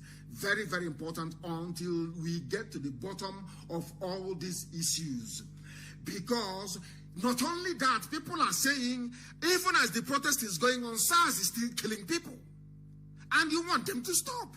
I can't understand. I can't understand the mentality of some black people. I don't understand it. You must, people are now telling them, you must expose all those old policemen who are killing protesters. Who are killing protesters, you must expose them. According to the governors of the 36 states of the Federation, they have warned the Inspector General of Police, Mohammed Adamu, against shielding erring policemen who killed protesters across the country from persecution. But as this news was breaking, they were also telling you that northern governors are against the closure or the disbandment of SARS. That is how they are, the zoo, confused. Anybody can be bought over at any time. That is why, there was a news I read here, very, very funny, very, very interesting. They said somebody went to, a known person went to Abuja to address the protesters, and the protesters drove him away. The protesters, they drove him away. They now understand that people want to hijack what is happening. They want to make name with it, to say they are part of it. They go and cut a deal and plan to run as a president or God knows what the next minute. No, people are now sensible. Do you see the work that Radio Biafra has accomplished? Oh, what have you achieved? What have you done? Have you now seen it? People are now saying no. People's eyes are now open. People are now listening with their brains. Can't you say the work we have done? Or should I say the work that Elohim Chukwokikabiama has done through IPOB? Can you see that people are now listening like IPOB? They may not be IPOB, but they're now listening the same way that we do. That was why I call them brave and gallant. They are now reasonable. They are no longer animals. They have now graduated into being human beings. But we are praying that they don't get dragged back into the animal kingdom. That they will remain with the living. That they will remain with reasonable human beings. They have been warned. You are not going to shield all those responsible for the killing of protesters. Anybody asking protesters to stop, you are mistaken. You are mistaken. It cannot stop until you meet their demands. Because in the past, after Akpo 6, oh, there will be an inquiry. Something will be done. Today, no officer is in prison. All the officers that killed all those young people, they are free, moving about. Every time there is killing, oh, don't worry. There will, always will, W-I-L-L. There will be inquiry. There will be this. There will be that. Nothing happens. Now you're asking them to go home. There will be, another there will be. They are saying no. They will remain on the streets. Go and do that thing first. Money for hand, back for ground. Go and do that thing first before they leave the streets. That is the way it is done. And that is the way it is going to be done in this very case. We are live and we are direct. In case you're joining us for the very first time, somebody says, Obiano remains the best governor. You're a complete idiot. You're a complete fool. That is the thing about black people. You lack spirit of distillation to distill. We said this is the only time he has behaved like a governor. Now he's the best governor. Idiots everywhere. Fools everywhere. That was why Nwafo was there for very many years, killing you. Because you don't know that you must hold politicians to account. It doesn't mean you hate them. You must hold them to account. You buffoon. You buffoon. Because of what I have said, all of a sudden he's the best governor. I told him, you shouldn't be listening to this very broadcast. Some idiots should not be listening to this very broadcast, I'm telling you. Some of you are dumb. Because did Sanwo-Olu not come out a few days ago to address protesters? He went back and used BRT buses, Lagos state government buses, to convey thugs to go and attack protesters because his interest or the interest of his master was being threatened. Fools in this UG. That is why you don't hold anything in perspective. In perspective, hold it in perspective. You cannot. It's either something is white or it is black. There is no gray area. You don't understand it. That was why Revolution Now was launched. Nobody came outside because they didn't understand the meaning of the word revolution and what they wanted. Is now there is a single issue of end police brutality. They can come out, they can relate to it. But I'm very glad that now they are beginning to reason very well. They are beginning to reason very well. They say protesters chased away Showore. In Abuja, they say he should support them on Twitter first. Oh, dear me. Oh, dear me. But all will work out well in the end. All will work out well in the end. I like what I read also about the governor of Kwara State. If what I'm reading is correct, then things are turning in the right direction. And if they had abandoned their positions and gone back home, I am not sure that what happened in Anambra State today with Obiano would have happened. I am not even sure that what I'm about to read out to you, that they say happened in Kwara State would have happened either. Because from what I can see here, they are saying that the governor of Kwara State led protesters himself to police headquarters. No, I'm asking those that said, oh, go home. Our demand, you met billionaires and you have been given some money. Oh, please go home. Oh, please go home. We have achieved our aim. If they had gone home yesterday, would Obiano have announced today that Nwafo will be put on trial? That Okozo SARS will be investigated? That is why consistency is good. Consistency is a very good thing. That is why imagine if we had closed down many years ago. Oh, every time you talk on radio, this idiot has been going to the same useless church from day one as a child. Till today he has not seen Jesus. Till today he has not seen heaven.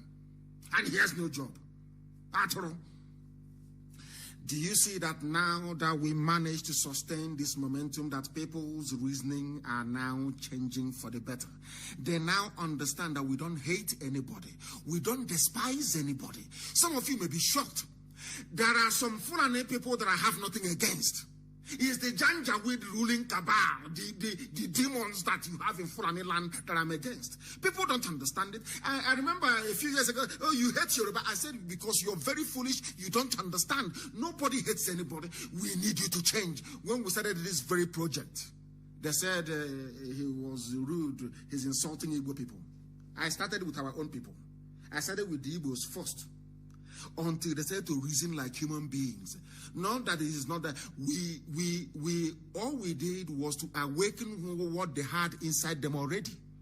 Because an average Biafran can reason. That is one thing that is natural. You heard the brother that spoke in the morning. He said it's from Urobo. And I asked him live on air, if the time comes for referendum, where are you going to go? He said he's going to go for Biafra. Although he's not IPOB. He knows that his future lies with Biafra. Do you see how our people reason? That is one thing I love about Biafra. People don't understand the uniqueness of being a Biafran. And that thing that we have as Biafrans, today we have impacted it into the brain and into the minds of other people. They are now reasoning like us. They now understand that sometimes in life that one thing must kill a man. That is why they are out on the streets and they are protesting, and they need our love. They need our support. They need our support and was given to them. And I am hearing, or I read that the Kwara governor led the protesters to police headquarters. That is also going to happen with the army and the police. You watch and see what is going to happen. Once people remain consistent, the army, they are human beings like you. they will turn and join the masses. We want the army to understand that Fulani has a trick up their sleeve. We know what they are going to do. We know what they are going to do. They will try to divide the army along Fulani. They will say our constitutional mandate is to defend Buhari. No, it is to defend the constitution of the country. That is one thing this Janjaweed, they go to school, they learn nothing. They learn nothing. Your loyalty is to the constitution, not to a single person. IPOB community radio. That these are the things that they must understand. I want to let every army officer, every police officer, every recruit to understand this. You swore to uphold the constitution of Nigeria, albeit a very badly written document. That was what you swore to uphold, not to uphold the regime of a dead Buhari. No. Because Buhari will go. All those ruling in his name will disappear. As I said, once you can see what the youths are doing, once Yusuf Muhammad Abubakar goes outside, we'll risk our lives. Somebody is going to die, but we'll get to his mask and we'll pull it off his face. And that day you will see what happened to Nigeria all over the world. Then you will understand. Then you will understand. We are live and we are direct this very evening. I commend the Kwara State Governor as well. I commend the Kwara State Governor, Abdul Rahman, Abdul Razak. I commend him as well for leading the protesters to police headquarters. That is that is the meaning of democracy. That is how we're supposed to work. You must always hold your elected leaders to account, always. You don't fall in love with them. You don't. You hold them to account for them to do the right thing. That was why you voted for them, not to love them or to be talking nonsense, to be talking absolute garbage.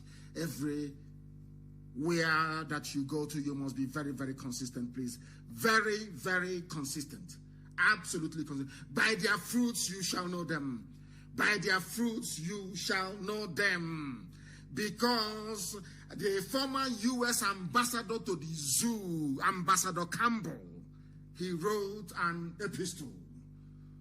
He wrote an epistle, and I love it. He's a very principled, upright man.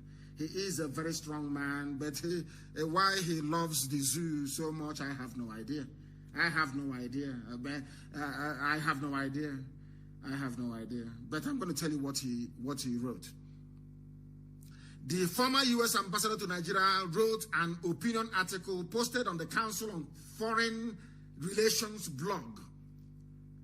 What did he say? He said that the End SARS protest is exceptional because it is bridging the usual ethnic and religious boundaries in the zoo, Nigeria. It is bridging it. Because SARS killed almost everybody from everywhere. They didn't discriminate. Once they see you with iPhone, you're gone. Once your iPhone is flashing in their brain, iPhone, they don't even ask you where you come from. They kill you off immediately. And are you telling me that because somebody is from Kwara State, they are from Niger State, they are from Nasarawa, and they are coming out on the streets and they're doing the right thing, I shouldn't praise them? Because they're not Biafrans? That is how idiotic black people reason. I don't reason that way. Once you do the right thing, I will praise you. Is Donald Trump from Ishama Farugu? Is Donald Trump a black man? Is he from Africa? But I support him because he's doing the right thing. It doesn't matter, he's doing the right thing. People are queuing to go to US to get US green card to live there. Is your father or your mother or your village headmaster, are they in White House? Do you know who they are?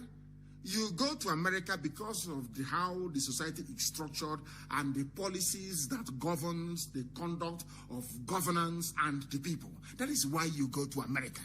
Not because somebody's from Izombe. I'm going to go to California because California governor is from my village, from Izombe. This primitive zoo politics that you play. If Abdul Razak behaves very well from Kwara State, I will praise him as the governor of Kwara State because he's doing the right thing. Do the right thing and we praise you. Do the terrible thing and we shred you. It's as simple as that. That is how honest and sincere that we are. And I also commend Ambassador Campbell for having written this very brilliant piece because everybody is suffering. And now is the time for people for people to do the right thing, and they are doing it now. They are doing it now.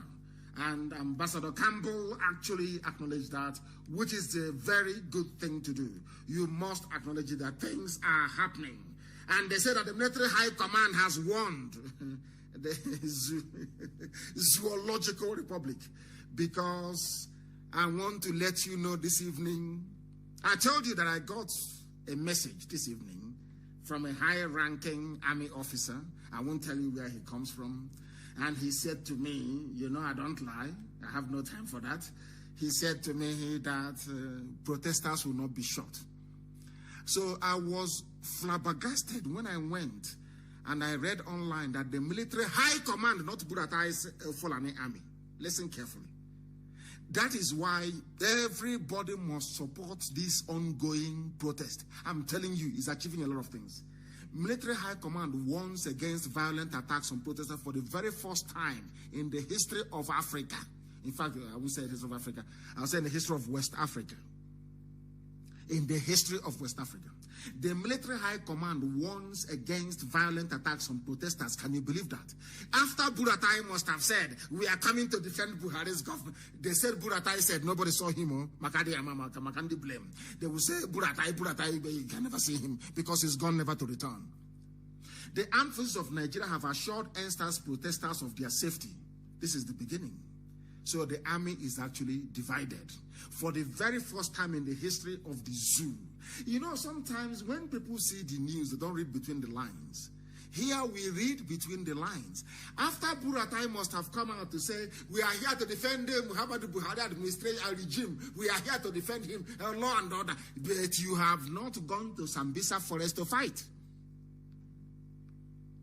The armed forces issued their statement. The Joint Command of the Armed Forces of Nigeria, they issued their statement assuring protesters of their safety.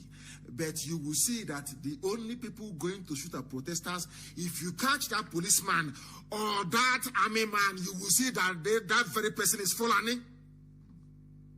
They are Fulani. The military high command warned against, there is no violent protest. Protest is protest. IPOB used to protest. There was no violence. Nobody will even say that his mobile phone was missing or his wallet or her wallet got lost in the process. They are all peaceful. People should stop lying. The politicians are the ones that will send their thugs to go and join the protesters and be causing havoc. It is the same politicians. A statement from the military authorities assured that the military is committed to the safety and stability of the country. The armed forces have expressed dismay over some violent-related protests across the country. Over some. They know it is the politicians who are sponsoring those people to go and cause mayhem. And I am advising the protesters to remain peaceful. You can block entrance to somewhere, you can make your point, but you must remain peaceful. You must remain peaceful. You must remain peaceful. Peaceful means you don't steal. Peaceful means you don't harass or disturb people.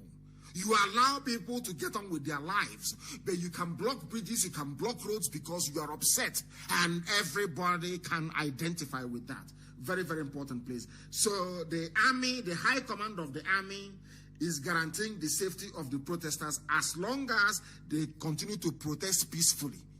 So what the army needs to understand tonight, after listening to this very broadcast, is that those causing trouble, those fomenting trouble are politicians. The same politicians, yes, it's them. Like Sanwo-Olu in Lagos State, going to hire thugs from Mushi to go and attack protesters.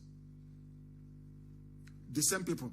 And I have actually messaged the U.S. ambassador to note Sanwo-Olu and consider him for visa ban. Sanwo-Olu must be banned. He must be banned from visiting US and the EU. The governor of Lagos State is a two-faced bastard. He's a snake. 1 minute you're coming out and saying you're with the NSAS protesters. The next minute you're holding meetings with a few criminals claiming that they're leaders of the group. You're giving them money to disband and to stop the protest. Third minute you are going to Mushi and renting thugs belonging to your master Tinubu to go and disrupt protesters. And you claim you're a Democrat. You claim you are a Democrat. The governor of Enugu State must come out and issue a statement. The end SARS protest in Enugu must continue until Ugwuani comes out to address the protesters. He must address them. The same thing must happen also in Ebonyi. The same thing must happen in Umuahia. It must happen. The governors of these states must come out to tell the people that there is no more SARS in my state. Or else they are part of the problem. Or else they are part and parcel of the problem. They are part of it. So when they do good, we commend them. I also commend those of them in the military high command in the zoo that came out and said they will not attack the protesters. Every formation under your unit, you must give them orders not to shoot. People must go back to the history of modern Russia. Do you remember, was it in 1991 or 1992 when the government of Gorbachev was threatened by Communist Party apparatchiks? They wanted to overthrow Gorbachev. And then Yeltsin was the president of the Russian Federation under the former Soviet Union. Listen very carefully. Some of you should go back. In fact, I'm asking our warriors to go back tonight and dig out the video where the army of Russia, one of the strongest armies in the history of man, they sent them to go and kill their people. They said they will not shoot at them. Somebody should bring it out. I want to tweet it, and I want to tag the Nigerian Army headquarters to understand how patriotic people behave. Go and get it for us, please.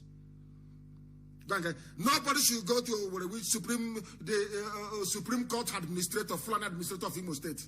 Did you vote for him? Or did he even rig himself into power? No. He was appointed by the Fulani Janjaweed. Nothing should happen of that sort. People should demonstrate, if he comes out, that is his business. But every governor must tell us, are there any SARS unit in your state still in operation? As simple as that. They should clarify themselves. The same way that Obiano did. That is what they must do. They must clarify themselves. They must clarify themselves. And as I was saying before, please, go and get me a video of Boris Yeltsin climbing aboard a Russian tank in front of Russian White House in Moscow to stop the coup, to stop the army from killing their own people. Somebody should bring it out so that the zoo army can see how patriotic soldiers behave. So we can educate them. The same way we have succeeded in educating ordinary people in the zoo, it is now about time to educate the army and the police as well, so that they will understand. The same way that people are now phoning and writing and calling and saying, oh my goodness, if not for Radio Biafra, we listen to you people all the time. You have changed our mind. You have changed the way we think, everything. We are, of course, it's not us, it's Chugo Kikabiama that is doing it, not man. I like what the governor of Borno State said. He said, please send the disbanded SARS officers to help us fight Boko Haram in Borno. And that is where they should be going to. They love shooting people. I want to prove to the world that all they specialize in doing is killing civilians. They cannot fight any war. They cannot fight any battle. That is a fact of life. And that is what I'm making abundantly clear to the hearing of the whole world today. They should send all those SARS people to Borno. Let them go to Sambisa Forest to go and showcase their trigger-happy skills. And I'm sure they cannot be able to do it. That is what the governor of Borno State, maybe some of these governors, I don't know what they are on right now. I don't know what they are eating or what they are drinking. Some of them are coming to their senses in the zoo. That is a proper revolution. Or maybe they are lying to themselves. Who knows? Maybe they are lying to themselves. Who knows? Buratai, if you're still alive, send your troops to go and fight Boko Haram, not killing innocent protesters, as you intend to do. Fulani is intimidation. Fulani thinks they can intimidate everybody. We are going to unleash the army. The army will come. We must do it. They are going to hire their thugs. Their thugs will come. They'll offer you money. Their thugs will come. They'll try to divide you. They'll try to buy over the leadership. Once you remain very strong, they will send the police first. After we overwhelm the police, they'll send the army. And the army will capitulate and everything you want will be given to you. That is how you change your life. That is why this protest must continue. And somebody said something in the morning about supporting those, our volunteers, those who are on the front. And I'm giving this order, is a direct order, to every IPOB unit across every part of the zoo, including Biafra land, to protect, guide all the protesters and make sure that they are well fed where we can feed them. You feed them. I am asking families to rise up to feed those who are out on the streets. You must feed them. You must give them water to drink. It is very, very important because they are fighting for you. And having said that, I want to commend our mothers in the USA, our women in the USA. I told you before, when our women come out, especially in the USA, that the narrative will change. They have come out and they are doing very, very well. IPOB Women's Wing, Omoada in the USA, our liaison officers, and all those engaged in emergency fundraising in support of the very gallant youths who are out on the streets protesting and risking their lives for the betterment of everybody. Our mothers in the USA, IPOB, of course, they have been doing some fundraising and doing it very well at that. I want to commend the husbands of our women. I want to commend also the wives of our husbands, those we have in the US that came out together. In less than 2 weeks? In less than 2 weeks. Because they were doing it before in support of the work that the volunteers are doing at home. And also now our gallant youths that are risking their lives on the streets to give us a better future. And today I can confirm that they have raised $120,000. That is the way we roll. You know, I told them before, who is a politician? Who is the idiot? He can come out and say, don't say this in Radio Biafra and say, we sponsor you. Who is the bagger? Canilian, and who is the idiot? We are all over the world. This is just a handful of women. Just a few of them with our liaison officers. Their husbands. They just got together a few days ago and they have raised $120,000 in support of what is happening on the ground back home. That is how strong we are. That is how formidable we are. We don't need to go to... I said two things. I'm not going to go to any money bag to ask for funds to buy weapons because I'm building them myself. We build it ourselves. We build our own ourselves. Because not when it starts now, Britain will say, in view of maintaining regional stability in West Africa, we are imposing no arms sales to everybody. But from the back, they'll be selling arms to Fulani terrorists. And I said, you know me, I spent years reading and studying why we failed in 1970. And we are not going to make the same mistakes. The weapons we are going to use, we are going to manufacture ourselves. If you ask them in Enugu, they will tell you. They are wondering, where are these ordinances coming from? Who made them? Where are they coming from? Now they know how formidable we are. And we are waiting for their army to mobilize. And we'll destroy them. We will destroy the Nigerian army. Write it down on a piece of paper. Any day they move against civilians, we'll destroy them. They know how serious we are. They think we are joking. It's only COVID-19 that saved the zoo. This year, if at all it has been saved. We told them that people will rise up this year and have risen up. Go to my broadcast. Somebody reminded me of my broadcast where I said it. Go back to it and you will see it. Those on the streets must remain on the streets. And we thank our mothers once again in the USA. And I wish mothers in Europe, in Africa, in Asia, in South America can rise up and do the same thing as well. In fact, in every country, not just in continent, this is only USA. And they have not stopped there. They just informed me today that they have raised this wonderful amount of money, $120,000 they raised. And we commend them for that. Thank you very much. And more grease to your elbows. We thank them very, very much. And now our lines are going to open. I'm going to give you a different line to call tonight, please. You must listen very carefully and note the number down. I am going to give you a different number to call tonight, please. I beg of you.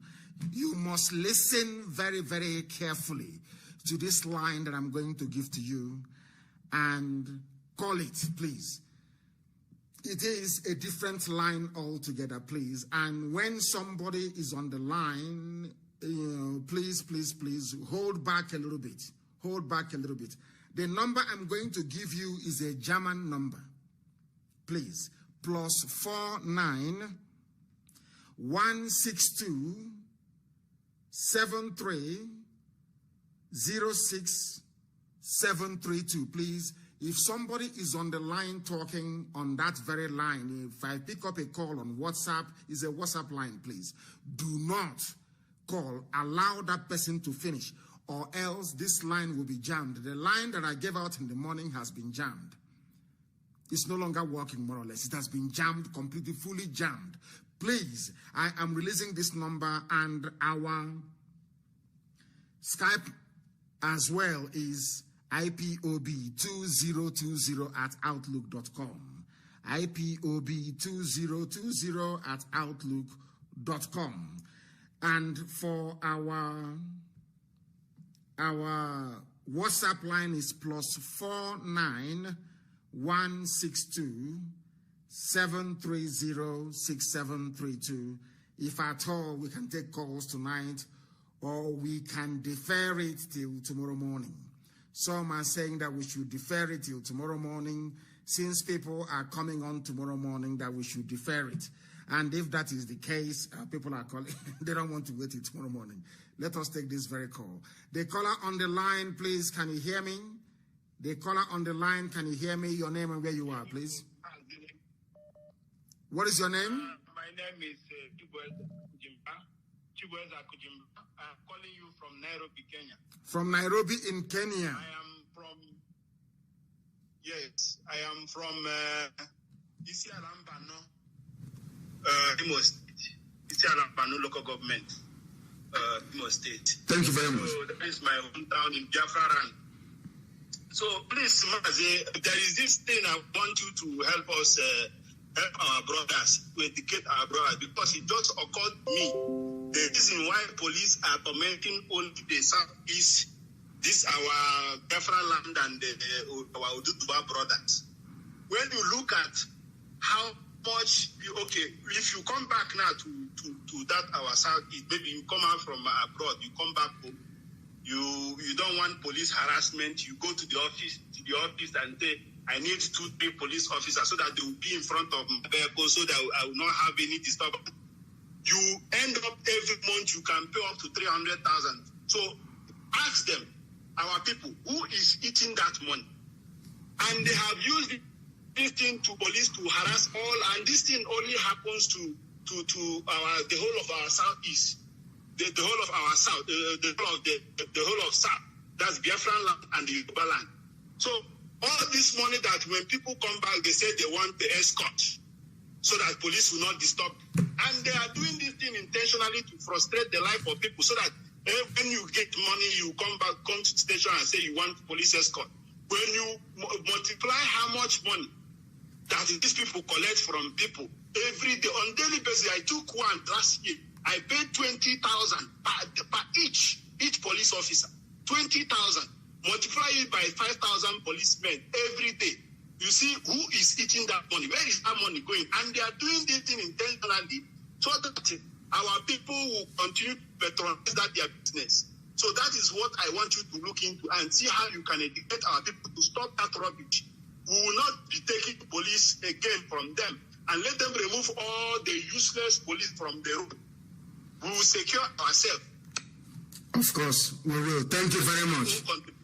Thank you very much, and well spoken as well. Thank you very much. I have another caller on the line. This caller, can you hear me? Your name and where you are, please. The caller on Skype, can you hear me? No, they cannot hear me. The caller on Skype, can you hear me? They are reconnecting. As I said before, if we have too many people, we are going to have difficulties because the lines will crash.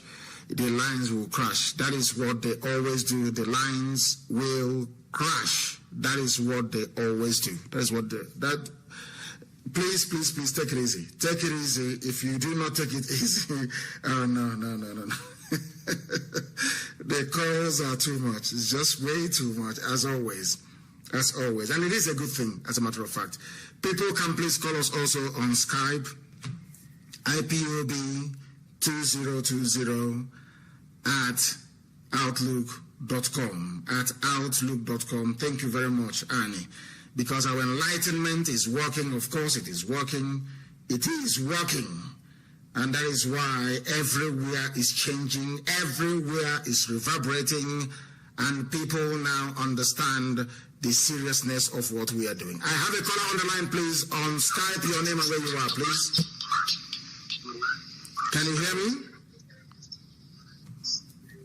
Hello? Please, you speak up. We are listening and we're waiting for you. The whole world is waiting. Give us your name and where you are, please. Greetings to you, Mazi NNAMDI KANU. I am calling all the way from Malaysia, Kuala Lumpur. From Kuala Lumpur, Malaysia.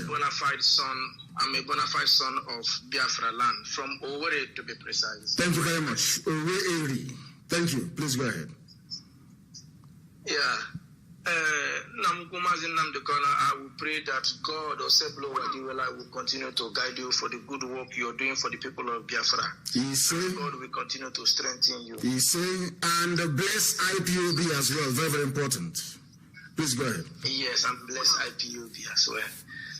Mazi, like I have been having issues here with some of my friends, and they are telling me, though they are from Biafra land, most of them are arguing with me if I am sure this Biafra will really come or will surely. Where is the idiot asking you this question? He cannot see his mates on the streets agitating for a better life, and he's somewhere asking you when.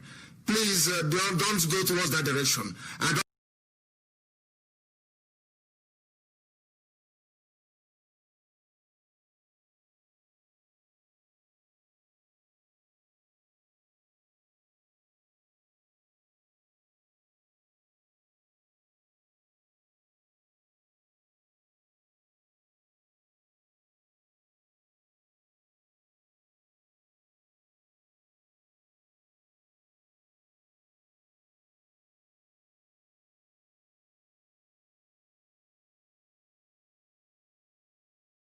don't want to discuss idiots or saboteurs on this platform anymore. I want to discuss ideas that can move us forward, please. If you have anything else to say, you say it. Just forget all these idiots. They're inconsequential. Inconsequential, please. My own take this day, because it's morning over here, my own take is that in the midst of this contest and in the midst of this protest that is going on in the zoo, Nigeria, I don't know if we can actually take up this. Maybe when the protest has gone down a little bit, we, the IPOB members and the youth over there in Nigeria, can actually, kick off with our own protest, flagging off the Biafran flag and let the people know, because the Arewa, they are taking themselves to their own side, and the Oduduwas are taking themselves to their own side. And you initiated all this. You ignited the fire that has started burning in their hearts for them to actually remember that they are coming from a particular place. Though the white man has met everyone together, you lighted the fire, and I believe if we start, flagging off our own flag after this protest, I think that will actually help for the world to recognize us more in the heat of this very protest. Thank you very much. What we are praying for actually is for everybody to be free. Everybody, for them to understand that freedom is vital, and for them to be free as well. That's what we're asking for.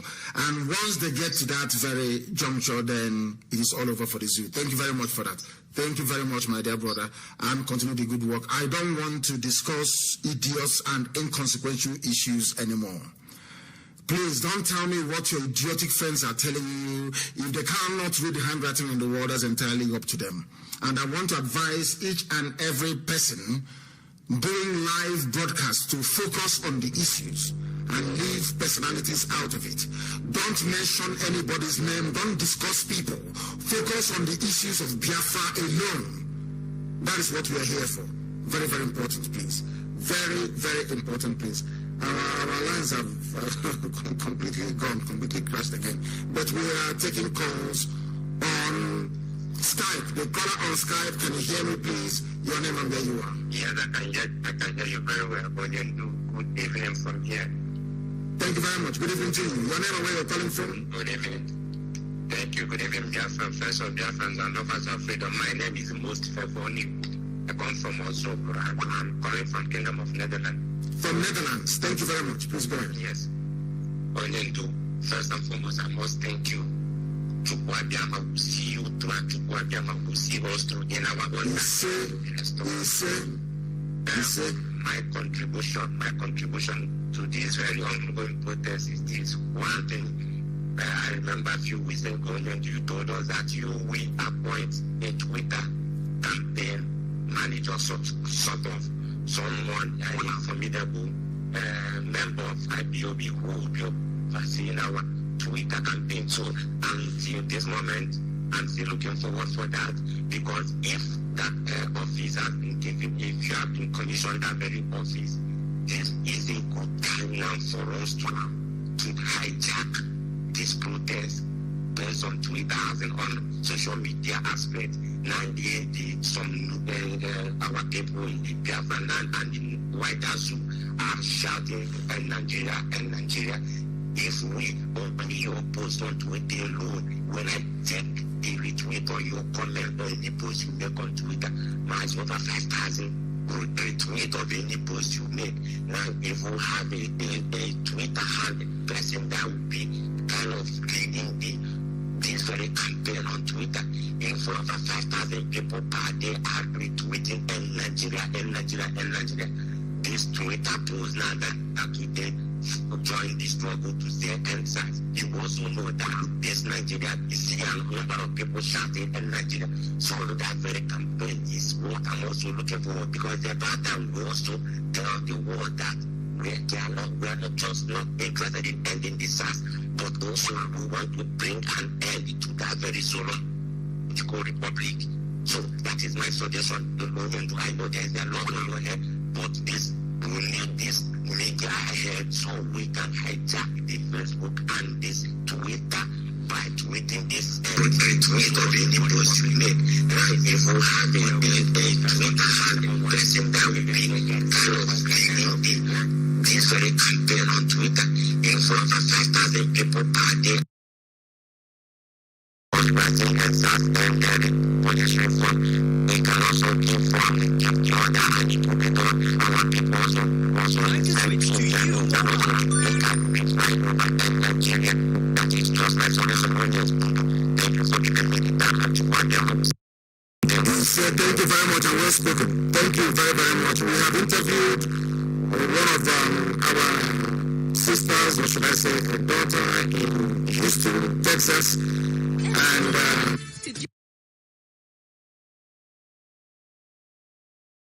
retweeting Nigeria. This Twitter post now that we join WhatsApp is gone. It's gone. Please go ahead. The caller on Skype, can you hear me? Hello. Yes, please, your name and where you're calling us from, if you may.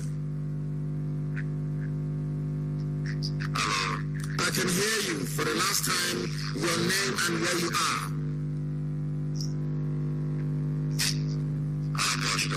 From Stuttgart. From Stuttgart in Germany. Please go ahead. What do you have to say? Go ahead.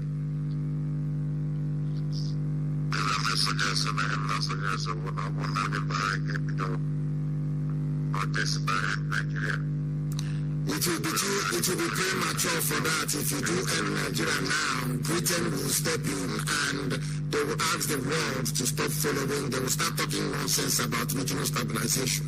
It's like if you give birth to a baby, do you start giving that baby after that day?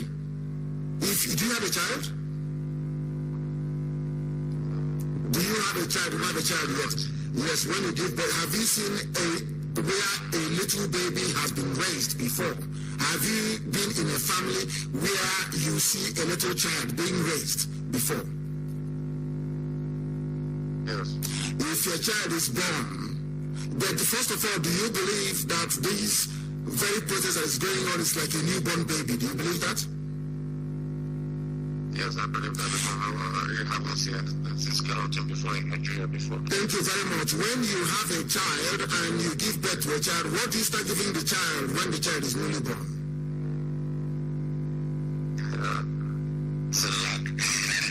Cellulite comes a few days after. Once a child is born, the first thing you give to the child is either water or you give the child the breast milk. It's a breast milk. That's how you start. If you give birth to that child, you're going to give that child some Vita or Indomie. If you give it to that child, the child's digestive system cannot handle it. And that baby will probably die. That is how it is. What you have in the spirit, you also have in real life. This very campaign is only a few days old. If you overfeed it with what you need, if you give it chicken, you give it turkey, you give it goat, it will die.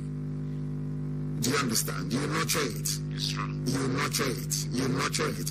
When the consciousness of the people have been risen or elevated to a particular level, then their demands will change. We are not asking just, we're not saying, that is why Facebook joined. God forbid Facebook, check up on that is the reason why Google joined. That is the reason why also Twitter joined.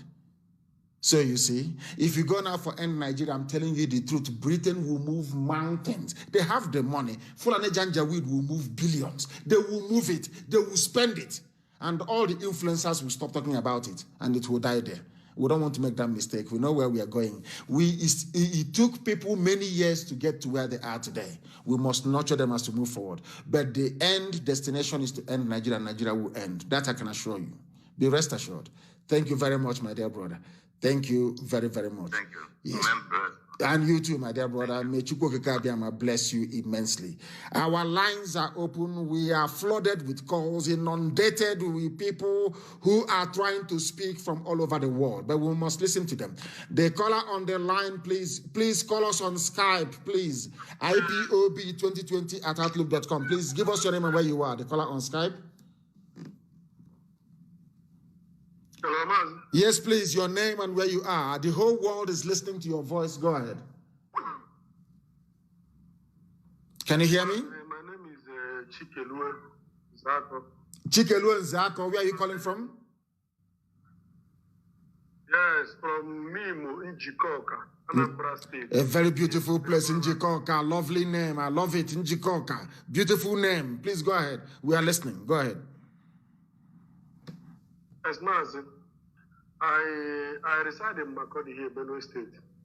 You're in Makurdi in Benue State, yes. By the grace of God, Makurdi in Benue State. Yes. By the grace of God, I've been trying to talk to one or few people of Benue State that I know that are our brothers in the Middle Belt. Yes. Today, there was a protest happened today in Benue State. I was so disturbed that the protest only happened at the IDB Square in Makurdi. The protesters were unable to leave that premises to come outside the town to protest.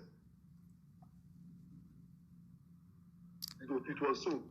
But I think maybe they were constrained maybe by the authorities, because the first time was 2 days ago. 2 days ago, what happened? What I want to ask you, what happened 2 days ago? Repeat what happened 2 days ago. What happened 2 days ago? Please tell me. 2 days ago, Mazi. Yes. People came out in mass. There's a place called Savannah Roundabout. Savannah Roundabout is a popular roundabout in Savannah Roundabout. That is the major roundabout in Makurdi after Urukun Roundabout. So that was where people gathered, trying to block the road and protest. The police came, and I know that was on the account of the command by the CP. They came with armored truck and dispersed everybody that was gathered to protest. People left.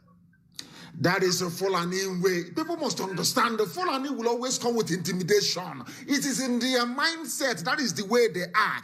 Because for you to drive, you can see a Fulani 10-year-old boy moving cattle that is bigger than him 10 times over. The only way you can get a cattle to move is to intimidate the cattle, to beat the cattle, to drive the cattle, to whip it, to use koboko, to use cane, to use stick. That is the only thing Fulani understand. When they will always try, but people must remain resolute and very firm. And let me tell protesters, and I'm sure they're doing it now, what they need to do. People should be going live wherever there is protest. Focus your camera on the army or the police wherever they are within the in the vicinity of the protest ground. Put them on live so that the whole world can see what is happening. Had Makrodi done the same thing, they would have been strong today. And I'm asking them, all of them listening to us tonight, to come out tomorrow to that very square, that very roundabout you're talking about. Go live. Once you see them, you go live. Their faces will be there. They know that someone like James Waffle will face prosecution. There is no single SARS officer that killed anybody that will go scot-free. Not one single soul. That is why this very campaign must be sustained. Please tell them in Macro that they must come out. They shouldn't be afraid. They should come out and they should go live. Very, very important, please. Very, very important, please. Thank you very much for your call. Thank you very, very much for your call. Thank you for your call, please. The calls are rolling in from everywhere. From everywhere, the calls are rolling in. Unbelievable. I have another caller on Skype. This caller, can you hear me? The caller on Skype, can you hear me? No, they cannot hear me. The caller on Skype, can you hear me? Hello. Yes, please, your name and where you're calling us from. The world is listening. Please go ahead. My name is Daniel. I'm calling you from New York. Daniel from New York. Daniel, are you in a lion's den? Are you hearing me? Yes, this Daniel. What is your father's name? Are you the same Daniel that left the lion's den unscathed? And my name is Bright. My goodness. Are you Daniel or your bride? Can you hear me? Let me get it right. Are you Daniel or your bride? My name is Bright. My father's name is Daniel. Bright Daniel. Yes, sir. Please, where are you from? Yes, I don't know. You don't know where you're from? Sorry, my lord. I am from Abia State. I'm from Abia State, Biafra land. Thank you very much. Please go ahead. My question is this. My question is this. Sometimes No. You are on hands-free. No.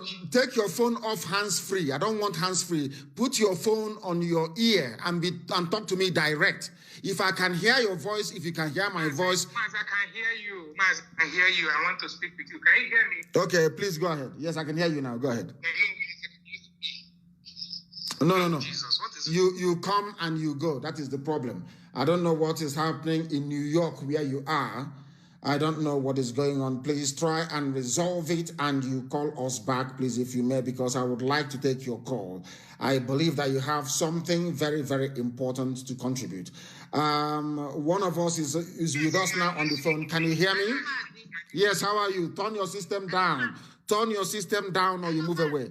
I can hear you. Go ahead. Hello, man. Yes, please. Good evening, sir. Good evening to you. Sophia, sir. Yes. I have a record here from Edo State. So I can translate it in broken English so that all over the world we hear it. Go ahead. Our Edo State people are complaining that they start this.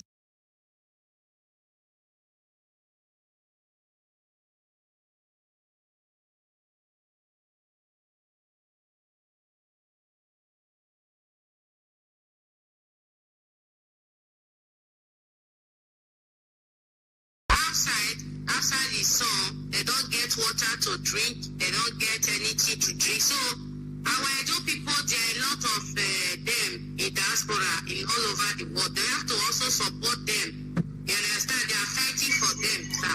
They But you are correct. It was Edo State, actually. Yes, it's true. It was Edo State that actually started EndSARS. It was Edo and Delta that started EndSARS. That is the truth. Please go ahead. So the guy sent us an audio recording. So I want to translate. I want to play the audio recording here, so that all over the world, from Edo, they will listen. So go ahead, play it, please. Play it.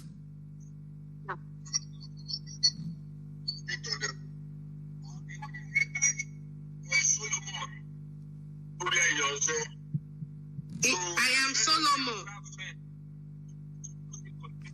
my fellow Biafra friend. I went to a shop.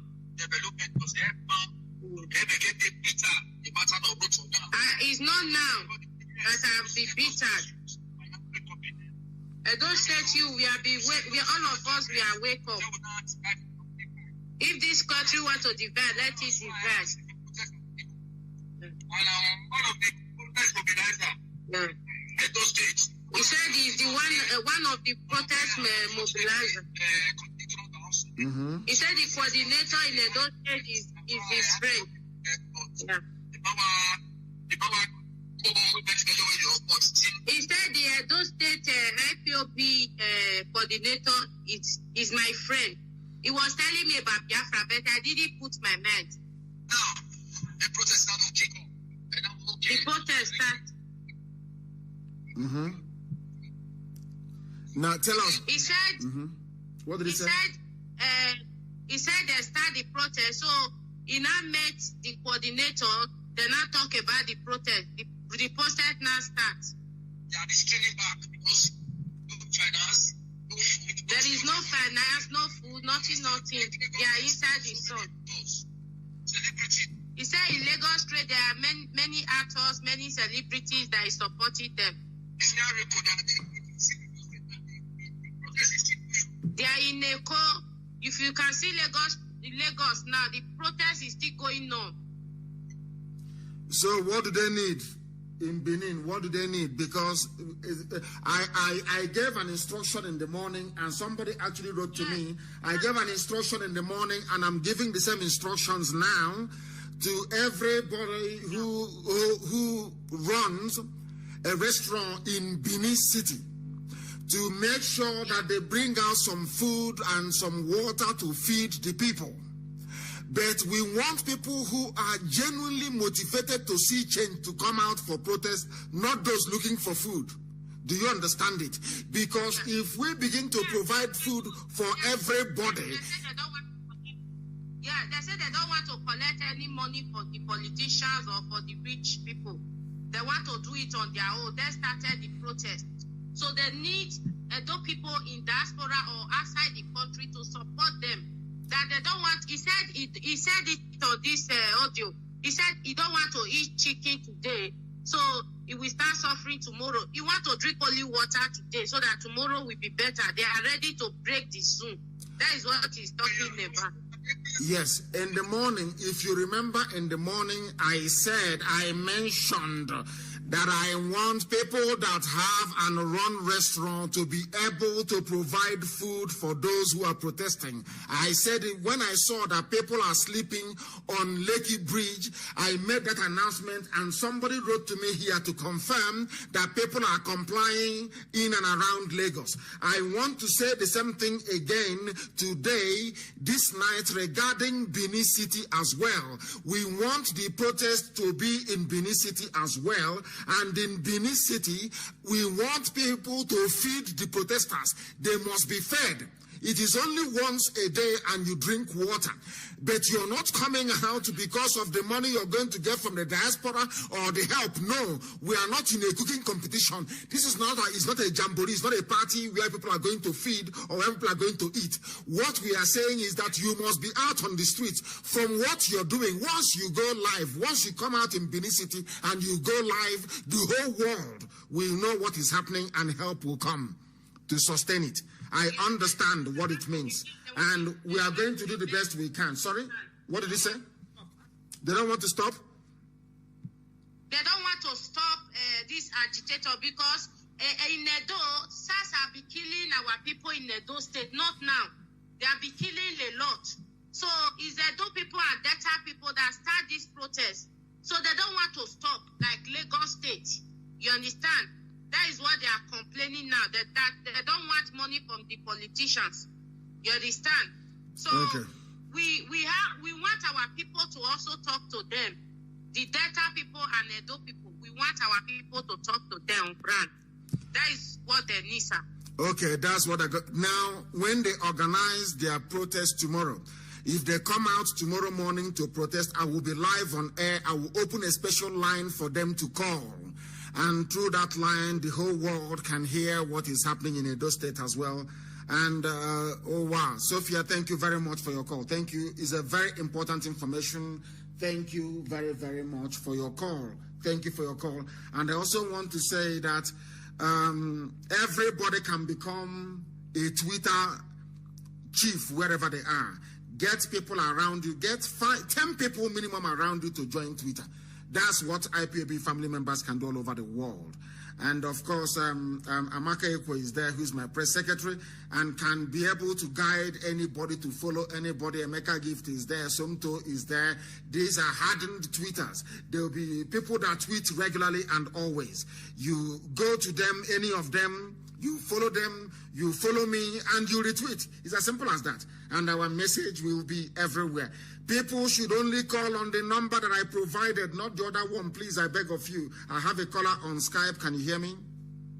Hello. Good evening, Mazi. Good evening to you. Your name and where you're calling from, please. Yeah, good evening, Mazi. I can hear you. Good evening. Good evening to you. Your name and where you're calling from. Yeah, my name is Ike. I'm calling from UK. Ike what? What is your father's name? Here we don't hide who we are. Ike Chinedu. Chinedu, thank you very much. Please go ahead. Yeah, I must have to commend you. I must commend you. You are doing a wonderful job, Mazi. It's IPOB and Chukwu in heaven. In reverse order, of course. Go ahead. Yes, I must commend you and IPOB. Yeah, you are doing a great job. Mazi, I know that what is happening now is as a result of the job you've been doing and IPOB have been doing for years. It has started yielding fruits and bountifully too. I was speaking with a friend early today. He was saying that how come every time you come to the air and you talk and there is no strategy, that he doesn't understand you anymore. I told him, my reply was very simple. I told him, if at all you don't learn anything when you listen to Nandeka, that means you are not intelligent. You are simply not intelligent. Because you have fed people with enough information and have emboldened them, have given them the strength to march out to the street. Before now, you dare not talk to a policeman anyhow. You dare not speak to an army man anyhow in Nigeria. They will deal with you ruthlessly. But with what is happening, both the police and the SARS and even the army, they now know that there is a limit to what people can take. And that is the essence of what you have been doing. You have taken fear away from our people to know that these people who are in the military, the difference is just that they have a gun. They have gun, they have weapons. That's all. And that is just the difference, just the basic difference, nothing more. Nothing more. They have nothing else. Only that AK-47 and bullet inside it.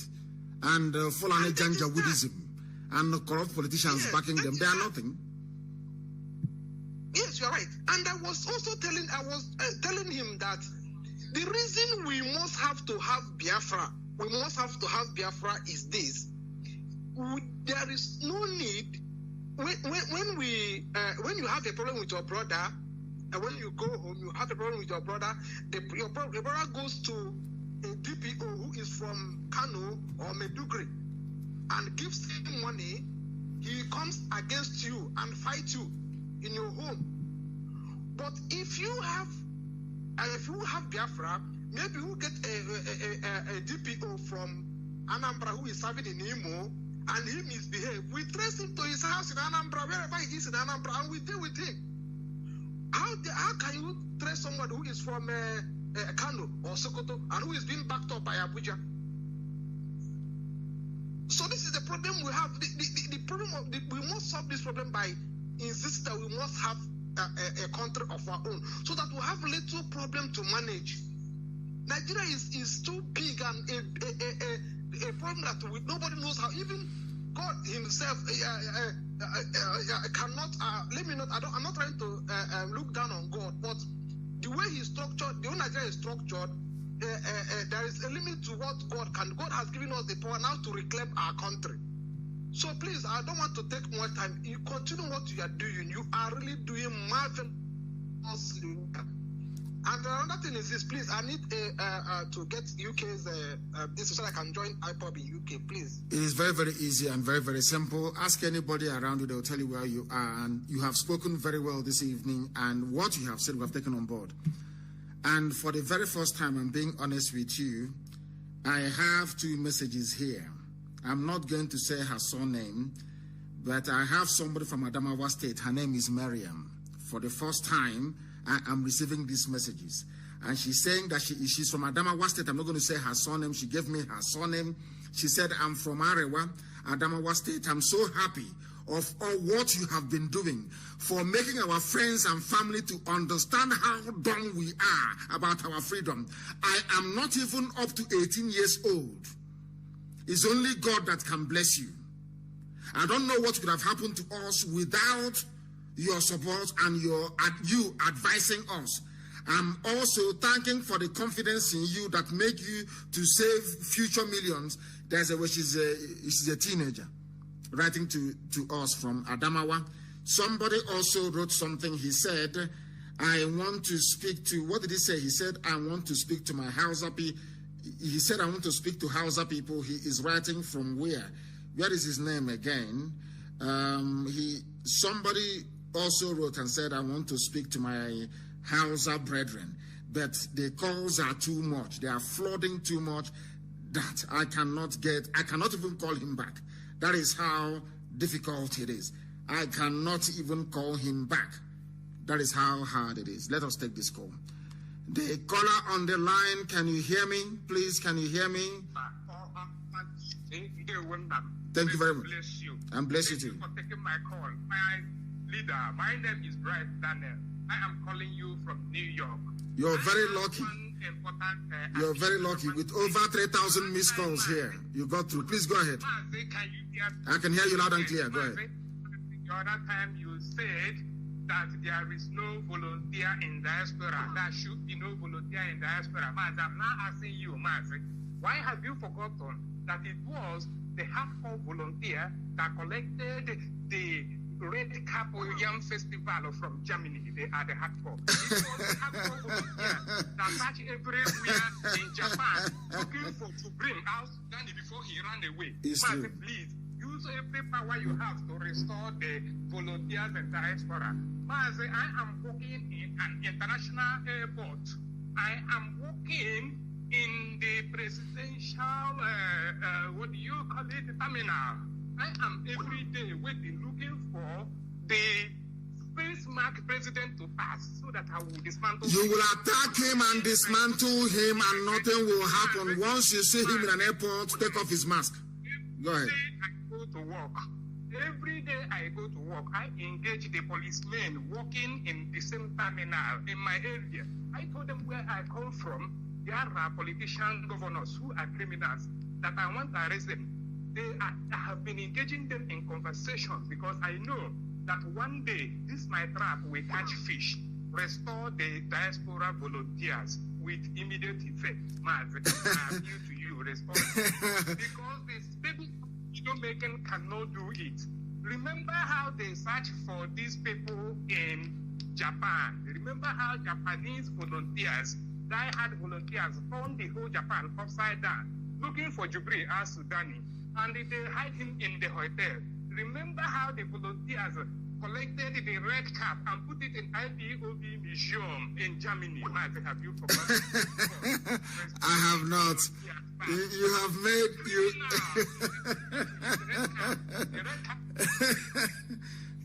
Thank you very much. Thank you very much, my dear brother. You have made a very compelling point. You know me, I always concede to superior argument and superior reasoning.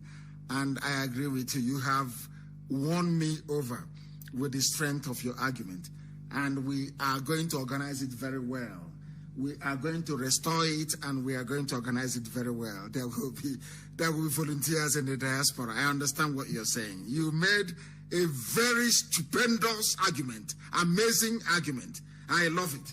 I love it when people engage me intellectually and get me to change my mind. I love it. The arguments you've advanced are unquestionable, and we shall restore volunteers across every nook and cranny of the world. These are the people who are going to die once Yusuf Muhammad Abubakar steps out of the zoo. We will sacrifice one person. The first person that will not attack him, to remove his mask. That silicone ear, we'll pull it out for the whole world to see. They're playing with us. They don't know how determined, of course now they know. Now they know how determined we are. They know, and they cannot mess with us. The caller on Skype, can you hear me?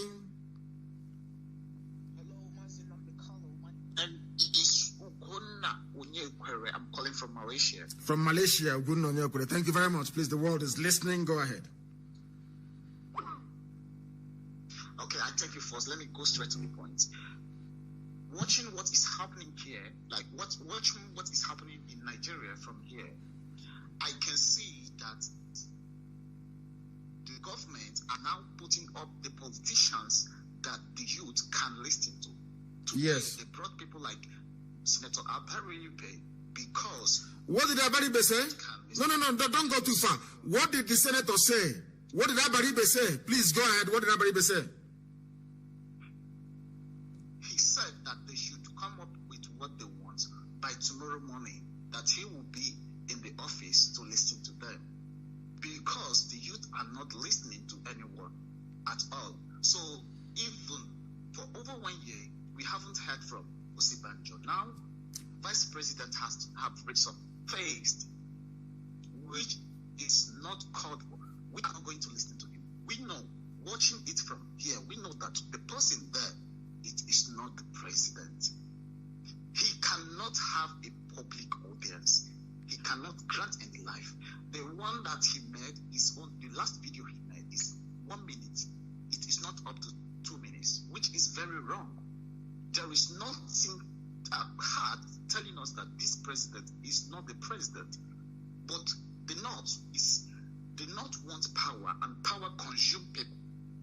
So what I am going to say is, people, prominent politicians that really know the youth will listen to them, should not allow themselves to be used by the Nigerian government. What did Osibanjo say? Did you see Osibanjo live? Did you see Osibanjo live? Or was it one of those deep fake videos? Did you see Osibanjo live saying something?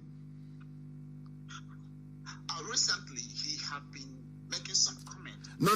Those things are fake. No, Osibanjo, not at all. If Osibanjo is live, they would have sent him to Lagos. I'm telling you the truth. If Osibanjo is alive, they would have sent him to Lagos. I'm just being honest with you. Okay, this is a government of deep fake video. If you look at that video, they claim is Buhari. Of course, it's not Buhari. You will see that the movement of the head and the movement of the shoulder does not rhyme together. It's deep fake video. That's what Chinese people can do for you. It's called deep fake. Go and Google it. Deep fake video. You can get Obama tonight giving a speech on deep fake video regarding NSAS if you want. But we are not shady people. That is something they must know. But the mask wearer, if he touches Europe or America, we have taken him. All alam. We will sacrifice 2 or 3 lives, but we'll get him, and the zoo is gone. And then that day, Hausa will chase Fulani away from Sokoto. I'm telling you the truth. That's their deceit will be open for the whole world to see. I'm going to ask Senator Baribe what is going on. Of course, he's not what he's supposed to do. He's a senator. He will say what is happening. Let us try and resolve it. After all, they swore to uphold the constitution of the zoo. That is their job, and that's what they're going to do. But I'm going to ask him what exactly he is doing, because this protest will continue. The demand is very simple. They submit the list of the demands. They must audit every SARS center. They must arrest every SARS officer responsible for every any extrajudicial deaths. They must shut down SARS. They must transfer them to Sambisa Forest to go and fight Boko Haram. There must be a root and branch overhaul of the zoo police system. And the people, ordinary people, must sit on police commission to decide what happens. And there should be no checkpoints on the road. Police should not be carrying guns on the road, harassing people. After all, Britain that gave the zoo independence, police people do not carry guns. As simple as that. That is the same thing they must have in the zoo. And they must give people employment. The list is endless. The list is very, very long and endless. Thank you very much, my dear brother, for that. Thank you very much. I have another caller on Skype. That caller, can you hear me? Yes, I can hear you, my leader. Good evening from here. And good evening from here too. Your name, please, and where you're calling us from, if you may. Yeah, my leader, my name is Obi Mane Chibike. I'm calling you from the state of Israel. Israel, thank you very much. The Holy Land itself. Go ahead. Yes, sir. My leader, your broadcast reminds me of what you taught us some time ago about the word you called ozone provocateur. And this time the word come up to my reasoning. Of course. It's high time you remind us that word again in order to strengthen our people that are protesting in Nigeria. Because I'm seeing the hands of the ozone provocateur. They will now come to entice them and mix up with them in order to criminalize them so that the government will clamp down on them. We are seeing how the Janjaweed are mobilizing, coming to attack the protesters. Very soon now they will start breaking into shops. And the world will say that the protesters has gone berserk and they start looting shops. Yes. So I want you to educate us more about that. I would. And secondly, yes. I want to call. Okay. Go ahead. Okay. I want to call upon the lecturers in Nigeria. I hear that the government want to rush them in order to resume the higher institutions. I want to tell them that this is the time they have to get all their demands that they have been demanding since 1999. All that their demands that ordinary councillor in a local government is earning salary, earning a living more than a professor. This is the time they have to make it right. If the government comes to them and tell them to reopen the school, they have to meet all their demands before they will reopen. Because they will come now and bribe them and tell them to reopen so that all these youths that are agitating, they know that they are students. That when they resume school now, they will put exam and test to make them leave the street. So this is their time to get whatever they are demanding right. And I want to also call upon the pastors, the religious leaders. We have not heard anything from them up till now. These are their members. You want to spoil their business? Do you want to spoil? I read what Daddy Freeze wrote. Do you want to spoil? They are threatening their business, ending Nigeria and being on the streets. No, that means people will not go for Saturday night on Thursday. People will not sow seed on Friday, and you think they are happy. These are businessmen. These are the worst. They are worse than your so-called pastors. Some of them, they are good men of God. Some of them are worse than politicians. They are worse than Sanwo-Olu of Lagos. That came out, he said, protest is good, it's guaranteed. Went back and hired thugs. You said something about ocean provocateur, and I will tell people how it works. That is why before you go for any protest, people must try and buy data for those who are protesting. Is very important. Charge your phone very well. Once you see them, you put them on live video to the world. If it is in Lagos, you tell them that this is Tinubu Tog. This is Tinubu Tog. I'm telling the world that this Tog is from Sanwo-Olu. Is Tinubu's Tog. Let me see how the idiot can come out to contest in 2023. Talking rubbish. That's how you disgrace them, you bring them out. And if one of them mistakenly falls into the crowd, the idiot disappears and never to be seen again. He'll be given a beating of his life. That in his next life, if they ask him to go and practice toggery, he will say no, he will not practice it. As simple as that. Is how they behave. That's what they will always do. To infiltrate. That is the only thing that Fulani understands. To try to replicate that thing you're doing. That is the reason why when any saboteur, anytime I sack somebody from IPOB, they rush to that person immediately and say, oh, no, this is this. Can you try and do something so that we can... Now, let me give you an example. You said that the pastors have not spoken. Is that true? Is that correct? Yes, I say. Is that what you are? Good. Now, can you ask yourself this question? Why is it that Wazirike has not spoken and Asare Dokubo has not spoken? Have you asked yourself that question? People don't know the meaning of this protest. This protest will tell you who a saboteur is. Have you seen that they have not spoken? Everybody has spoken. The Google everybody of consequence have spoken, but the inconsequential ones cannot speak. Have you that blabbermouth? He's spitting on the screen. Has he spoken? He's a freedom fighter. Has he spoken? Has Gani Adams not spoken? Has the honor of the Kakamfo of Yoruba not spoken? I'm asking you, is there anybody who is an honest person who have not spoken out in support of the protesters? I am asking you a question. Why has Wazirike not spoken? Why has Wazirike not spoken? Why has Asare Dokubo not spoken? Because they are agents of the zoo. Somebody should translate in English for me, please. Not to bright. Somebody should translate. It is I am people shouting. They are freedom fighters. They have been in this struggle. They are fighting the freedom. Now the youths are out on the streets. Now they need support. Now that money they are using to build hotel, that money they are using to build hostel in Cotonou, the people now need it on the street to feed, to sustain the campaign, to change things. Where are they? Where are they? Those that claim they are freedom fighters, where are they? BBC will go on the interview Asare Dokubo, ask him what he's saying about end the SARS campaign. Go on the interview Wazirike. They are criminals. Everybody who is anybody have spoken in support of our young people on the streets protesting. Look at those criminals being funded by Fulani Janjaweed. They convince some idiots. They convince some fools that they are fighting for freedom. I kept for 1 week now. They have not spoken. Maybe tomorrow now, after hearing my broadcast, you see the idiot who goes talking rubbish. Now that the protest is on, why is it that they cannot speak? This is the same mass up. They want some idiots say IPOB must.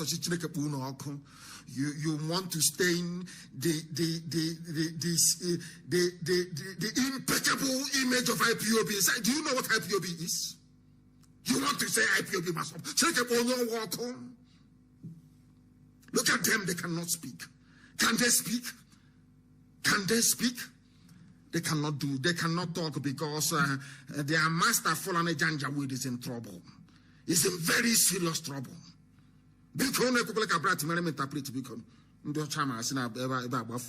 For goodness sake. Thank you very much for your call. And with that, we have come to the end of our program this very way. Wazirike was busy inspecting his new hotel site. He was supervising the offloading of Dangote cement in the new hostel he's building. People are, he claims I'm a revolutionary, I'm a freedom fighter. Now that children are out on the streets, we have raised $120,000 and we are going to spend it on people who are on the streets. The same way we did during COVID-19 with our palliative, we shall do it on the streets. We are sending support, relief. Tomorrow morning, relief is going to Benin City to sustain them. Stupid idiot. Busy inspecting hotel. This one is busy building school, asking for amnesty, collecting money, building hostels, and idiots, stupid fools refer to these vagabonds as freedom fighters. Useless people everywhere. We are whiter than white and whiter than snow. With $120,000, I can build a hotel if I want. but it is money contributed to save the people, to rescue Biafra, and that is where it's going to be spent. We are bringing the program to an end. Ututu in the morning, tomorrow we reconvene 7 a.m. GMT. Go and set your alarm clock. This education, this enlightenment continues. For the very first time. And Arewa girl, was not up to 18 years of age. She said, my next birthday is my 18th birthday. Thank you very much for what you have done, for what you're doing. You have opened our eyes. I have the text message here, and I will save it. I don't usually save text message, but I'll save this very one. Another one called and sent a message and said, I am trying to call you so I can advise my Hausa people. Because they know we speak the truth.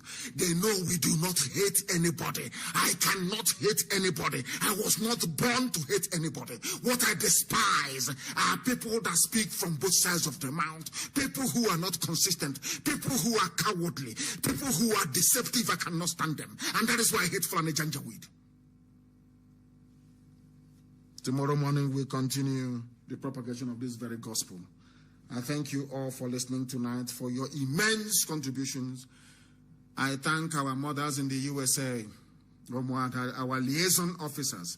As I'm thanking the mothers, I'm thanking their husbands as well for this very amazing work. Because they know that every dime you contribute to IPOB goes to that same thing you contributed it for. They understand that. That is why we are strong. We are building our own weapons. I don't depend on any idiot from anywhere. Where is the like Mojeku? Where is the money that Ojuku gave you to go and buy weapons? There was a turbulence on the sea, and the canoe capsized, and everything fell off. The zoo must fall. It's not even a promise. It is a testament. It must fall. The water, the zoo is gone already anyway. Thank you very much for listening. I'll be back here again in the morning. With all the love in my heart, genuinely, I pray for those brave youths out there. It doesn't matter where they come from. If you're out on the street agitating for a better life, you have my love and you have my respect. And I give it to you all this very evening. We are going to do the best we can to support you. We are going to do the best we can to support you. This is IPOB, the largest mass movement on the face of this very earth. We are formidable. We are unstoppable. Remain blessed until tomorrow morning. From me, from here is good evening.